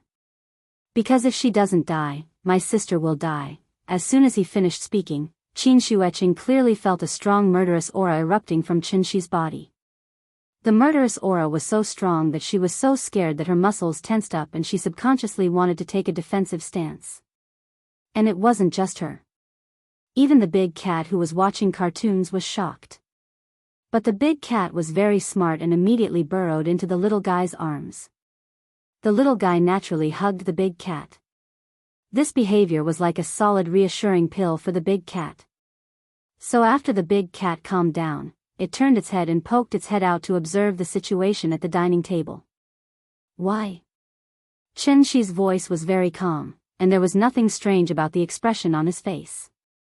But his body was constantly emitting a monstrous murderous aura. He was a cultivator, not a warrior. So when he was angry, the surrounding spirit energy would also surge. Therefore, Qin Shueching was a master after all. So even if she didn't see any signs of Qin Shi wanting to attack, she could clearly sense that Qin Shi wanted to kill someone. This brother-in-law of hers, who had been hiding his strength, finally showed his fangs. Qin Shueching was a little lost in thought, as if she didn't hear Qin Shi's words. "So," Qin Shi asked again, "why?" Qin Shueching's body suddenly trembled, and then she looked at Qin Shi with a complicated expression.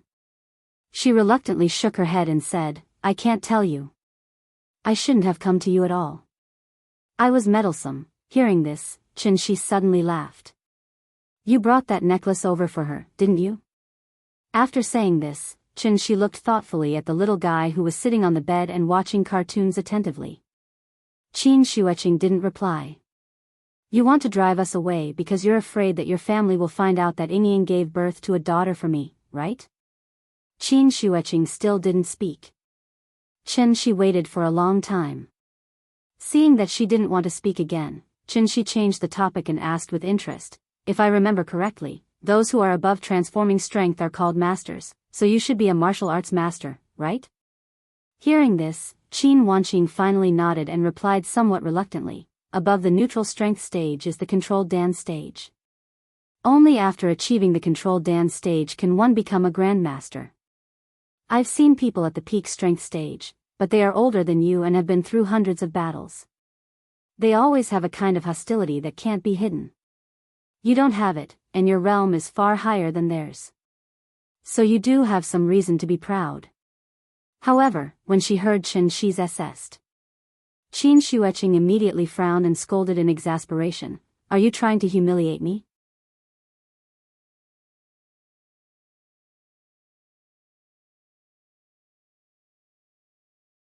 But she still chose to give birth to Nian, which means that she doesn't want to be a Xian Nu, right? Qin Shueching didn't reply. When Qin Shi looked at her, her eyes were also a little evasive, as if she didn't dare to look at Qin Shi. "Since Yingying doesn't want to be a Xian Nu, do you think I should take her home?" Hearing this, Qin Shueching suddenly became anxious and couldn't help but exclaim, "No. You can't go. You'll kill my sister." "Kill her?" "No, I'm going to take her home." Qin Shueching was a little agitated and wanted to say something more. But at this time, Qin Shi suddenly waved his sleeve. Then, Her whole body flew straight out of the courtyard like a kite, and then suspended in the middle of the courtyard, unable to move. After binding her in the middle of the courtyard, Qin slowly walked out of the west wing. He raised his head and looked at Qin Shi calmly. After a moment of silence, Qin asked calmly, "Tell me, where is Ying?" Qin Shi hesitated for a moment, but still chose to shut up. However, Qin Shi's next sentence suddenly made her face change greatly. "If you don't say it, I'll burn you now." Qin Shi's appearance didn't change at all, and his expression was still calm. But Qin Shi seemed to feel that the man standing in front of her now. He was like a wolf that had taken off its sheepskin, completely revealing the ferocious nature in his bones. "Well, I'm different from most writers, because I can't stand trolls. I've been a failure for a long time, so I won't condone trolls acting presumptuously in front of me. There was already a wave of trolls when the female lead was in the lead role, and now there's another wave of trolls for my sister-in-law. Forcibly whitewashing? Lowering IQ? Illogical? Explaining too much will disgust other readers. So I won't open a chapter to explain the motives of my sister-in-law's behavior. The following is the extras." Qin took the little fellow to play the single-plank bridge. Halfway through, the little fellow felt it was very simple. So she asked Qin to let go of her, and she wanted to walk by herself. Qin couldn't persuade her, so he had to let go of her. The little fellow tried to take a step or two. She found it was very simple. So she was a little proud. She wanted to jump directly to the opposite side. But just as she was jumping happily, her feet suddenly slipped and she accidentally fell down. The little fellow fell to the ground and hurt, and immediately cried loudly, constantly blaming Qin for not holding her properly. Seeing this, Qin had to hold the little fellow tightly, comforting her with a guilty face. "Nian, I'm sorry, it's all Dad's fault. Dad didn't take good care of you. Dad apologizes to you, okay?"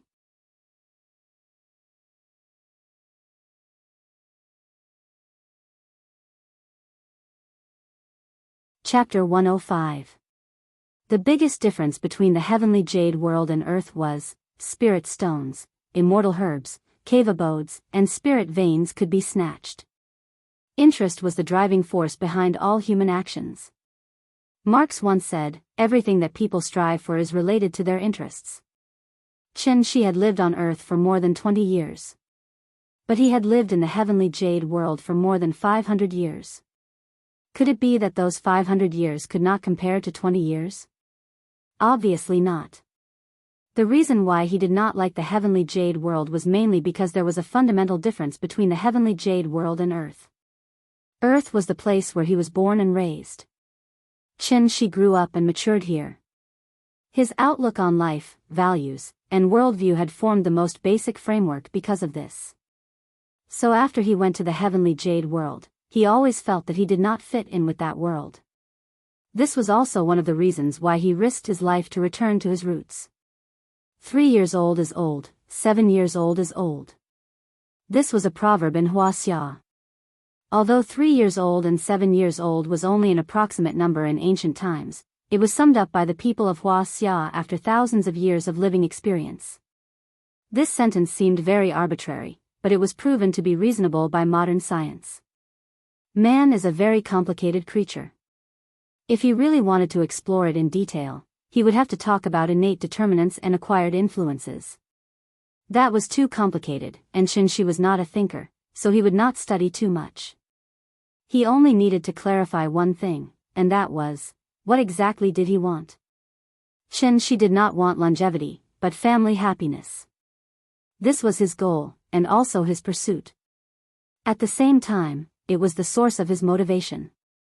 Nian was already by his side, so Qin swore to make her the happiest child in the world. But Ying was still missing. Without Ying, how could Nian be the happiest child in the world?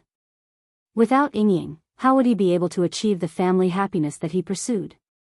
Without Ying, how could he fulfill the promise he made back then? "I will ascend and become an immortal." Not for longevity, but for a lifetime of happiness and peace. If it was said that living on Earth for more than 20 years had established a basic framework for Qin worldview. However, the 500 years in heavenly spiral had reshaped Chen Shi's code of conduct. In the end, he was no longer a mortal. He was a titled divine lord of the heavenly jade domain, a soul formation cultivator. Therefore, when Chen Shi heard that Yingying was in danger, there was only one thought left in his mind. Pick up Yingying and go home. The home that he guarded. Compared to his wife, his sister-in-law was naturally an insignificant existence. Therefore, Qin Shueqing was suddenly thrown out of the yard. She stared at the man in horror.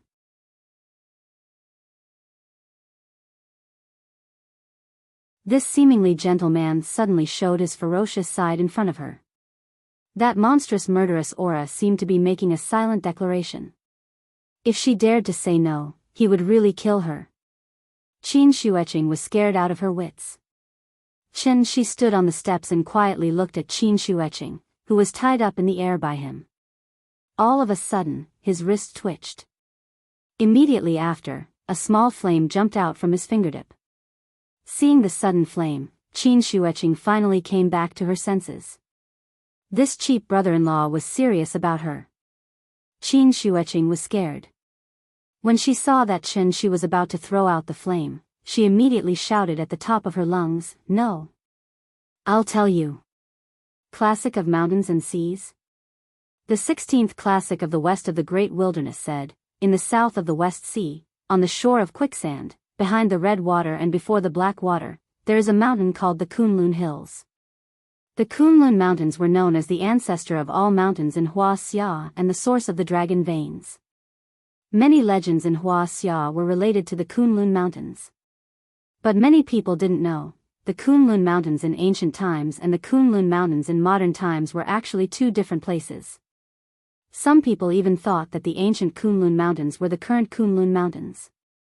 The current Kunlun Mountains were between 500 meters and 6,000 meters above sea level. The climate was cold and humid, the air was thin, and there was a plateau layer of frozen soil all year round. The living conditions were extremely bad. How could the Huaxia people be born? In fact, according to historical records, long before the Qin dynasty unified Huaxia, what was called the Kunlun Mountains was actually the Qinling Mountains. The Guanzhong Plain north of the Qinling Mountains was the birthplace of the Huaxia people. The two ancestors of the Huaxia people, the Yellow Emperor and the Yan Emperor, were born in this place. The Guoyu Jin language said, in the past, Shaodian married the Eugene family and gave birth to the Yellow Emperor and the Yan Emperor. The Yellow Emperor was born with Ji Shui, and the Yan Emperor was born with Jiang Shui. Therefore, the Yellow Emperor was born with Ji Shui, and the Yan Emperor was born with Jiang Shui. The two emperors used their masters to help each other, and they were born with different virtues. This was also the earliest historical record of the Yan Emperor and the Yellow Emperor that could be seen. The Qinling Mountains were not called Qinling Mountains in the beginning. At first, it was called the Kunlun Mountains. Later, Qin Shi Huang unified Huaxia and moved the capital to Xianyang. Because the Qinling Mountains stood in the south of Xianyang, the capital of the Qin state, there was a saying, in the sky, in the south of the capital, so it was called Zhongnan, also known as Zhongnan.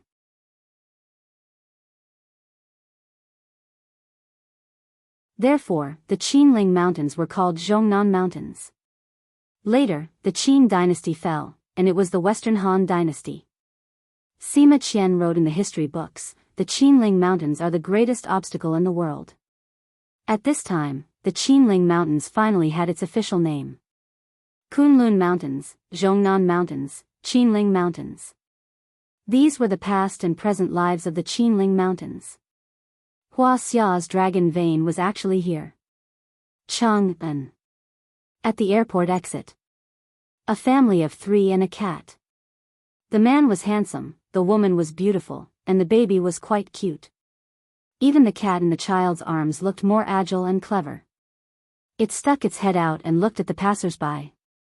The family of 3 did not look like locals. After getting off the exit, they took a taxi and went straight to the Qinling Mountains. The Qinling Mountains were a huge mountain range across Huaxia. At the same time, it was also the climate dividing line between the north and south of Huaxia. The difference in the lives of Southerners and Northerners was formed by this mountain range. Every winter, the Guangzhou area north of the Qinling Mountains was bitterly cold. Thousands of miles of ice would be frozen and thousands of miles of snow would fall. People would stay by the fire to get through this cold season. However, the Hanzhong Basin south of the Qinling Mountains was still green with mountains and rivers. This mountain range had a decisive impact on the natural climate of Huaxia. It was also this mountain range that changed the natural pattern of Huaxia. The family of three booked a taxi. They were not going to a scenic area, but to a remote town at the foot of the Qinling Mountains. The people of northern Shaanxi were forthright, the people of southern Shaanxi were simple and honest, and the people of Guangzhou were warm. This trip would take more than 2 hours. It was a long journey. The driver wanted to start a conversation several times, but the young couple in the car was like a sulking couple. They did not say a word since they got in the car. There was no other way. Since the guests were not willing to talk, he could only keep his mouth shut silently. The straight line distance from Chang'an to the Qinling Mountains was only 50 to 60 kilometers.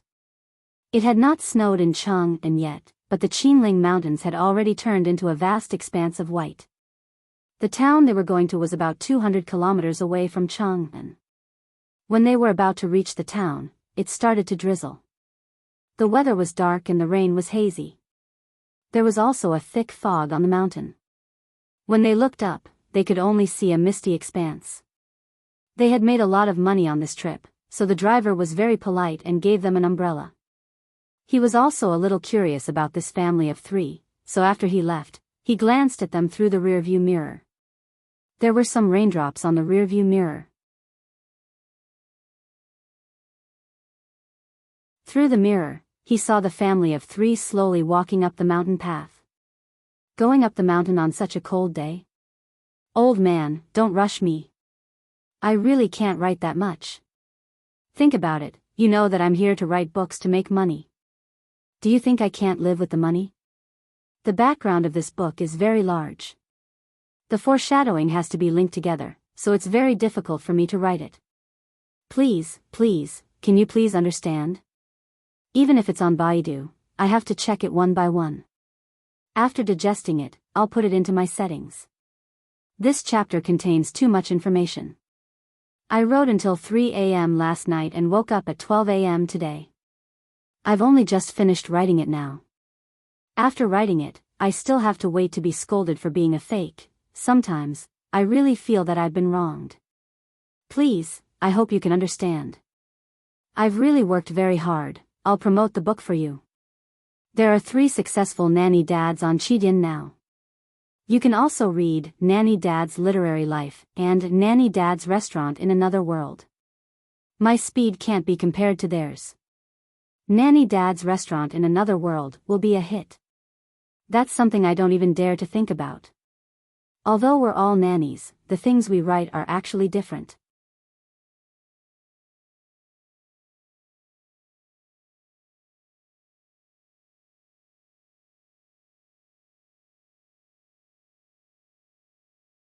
Only the little fellow's shouts could be heard.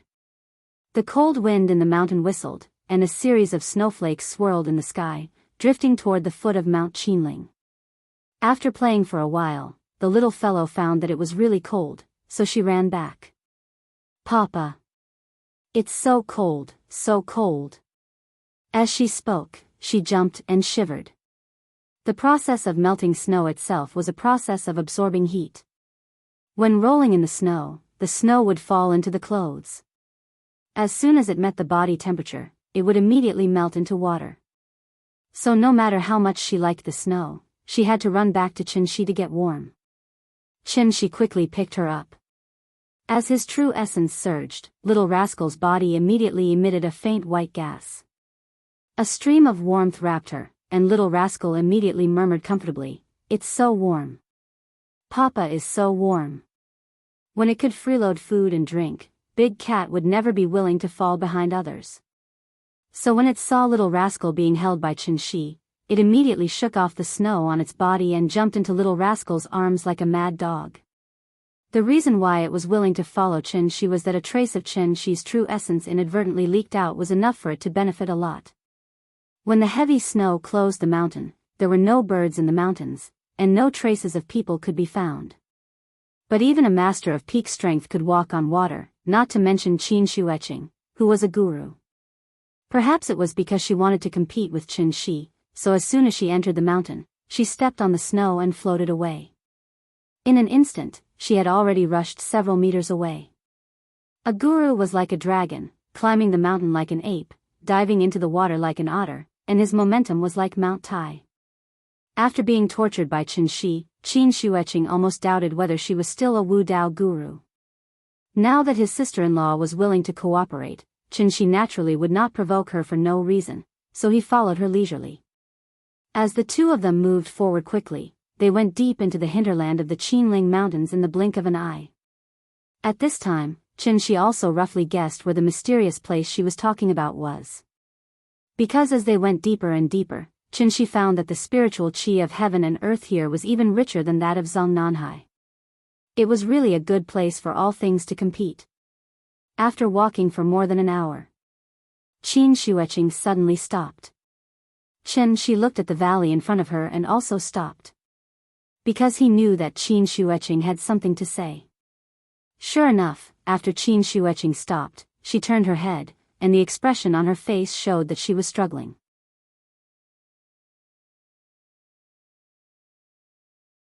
Chen Shi waited for her for a moment, then she said in a seemingly annoyed tone, "I was wrong, I shouldn't have brought you here.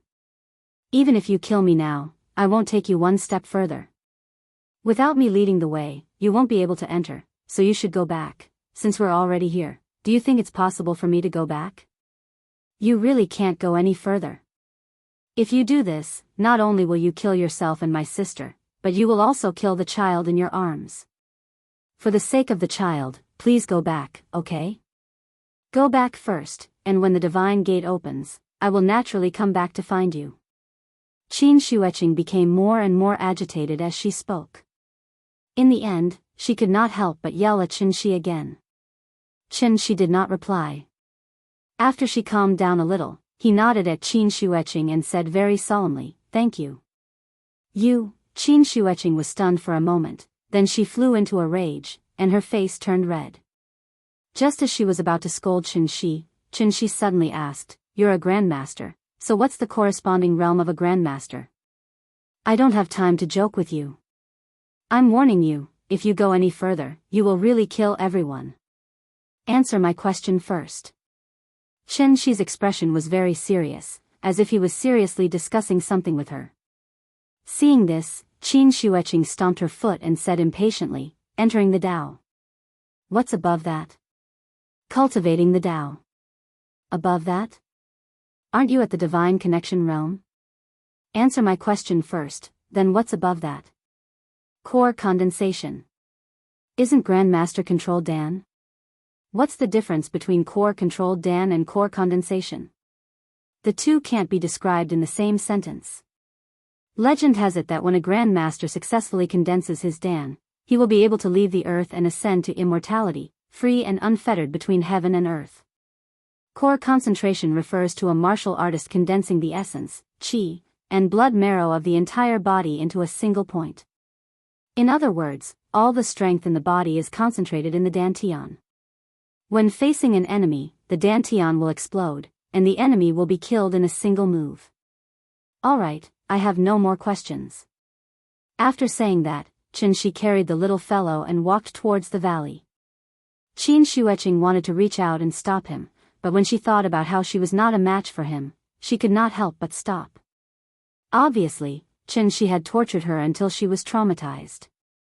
Helpless, Qin Shueching could only stomp her foot and shout at Chen Shi's back, "I've said it before, without me leading the way, you can't enter." Just as she finished speaking, the scene in front of her stunned her. Chen Shi waved his sleeves lightly, and a door of light rippled like the surface of a lake appeared in front of him. Behind the door, at the entrance of the valley, a stone tablet suddenly appeared in the originally empty space. On the stone tablet were two large words written in small seal script, You're tuning into the Romantic Tales YouTube channel. Don't forget to subscribe and join us on this journey to catch the most captivating stories.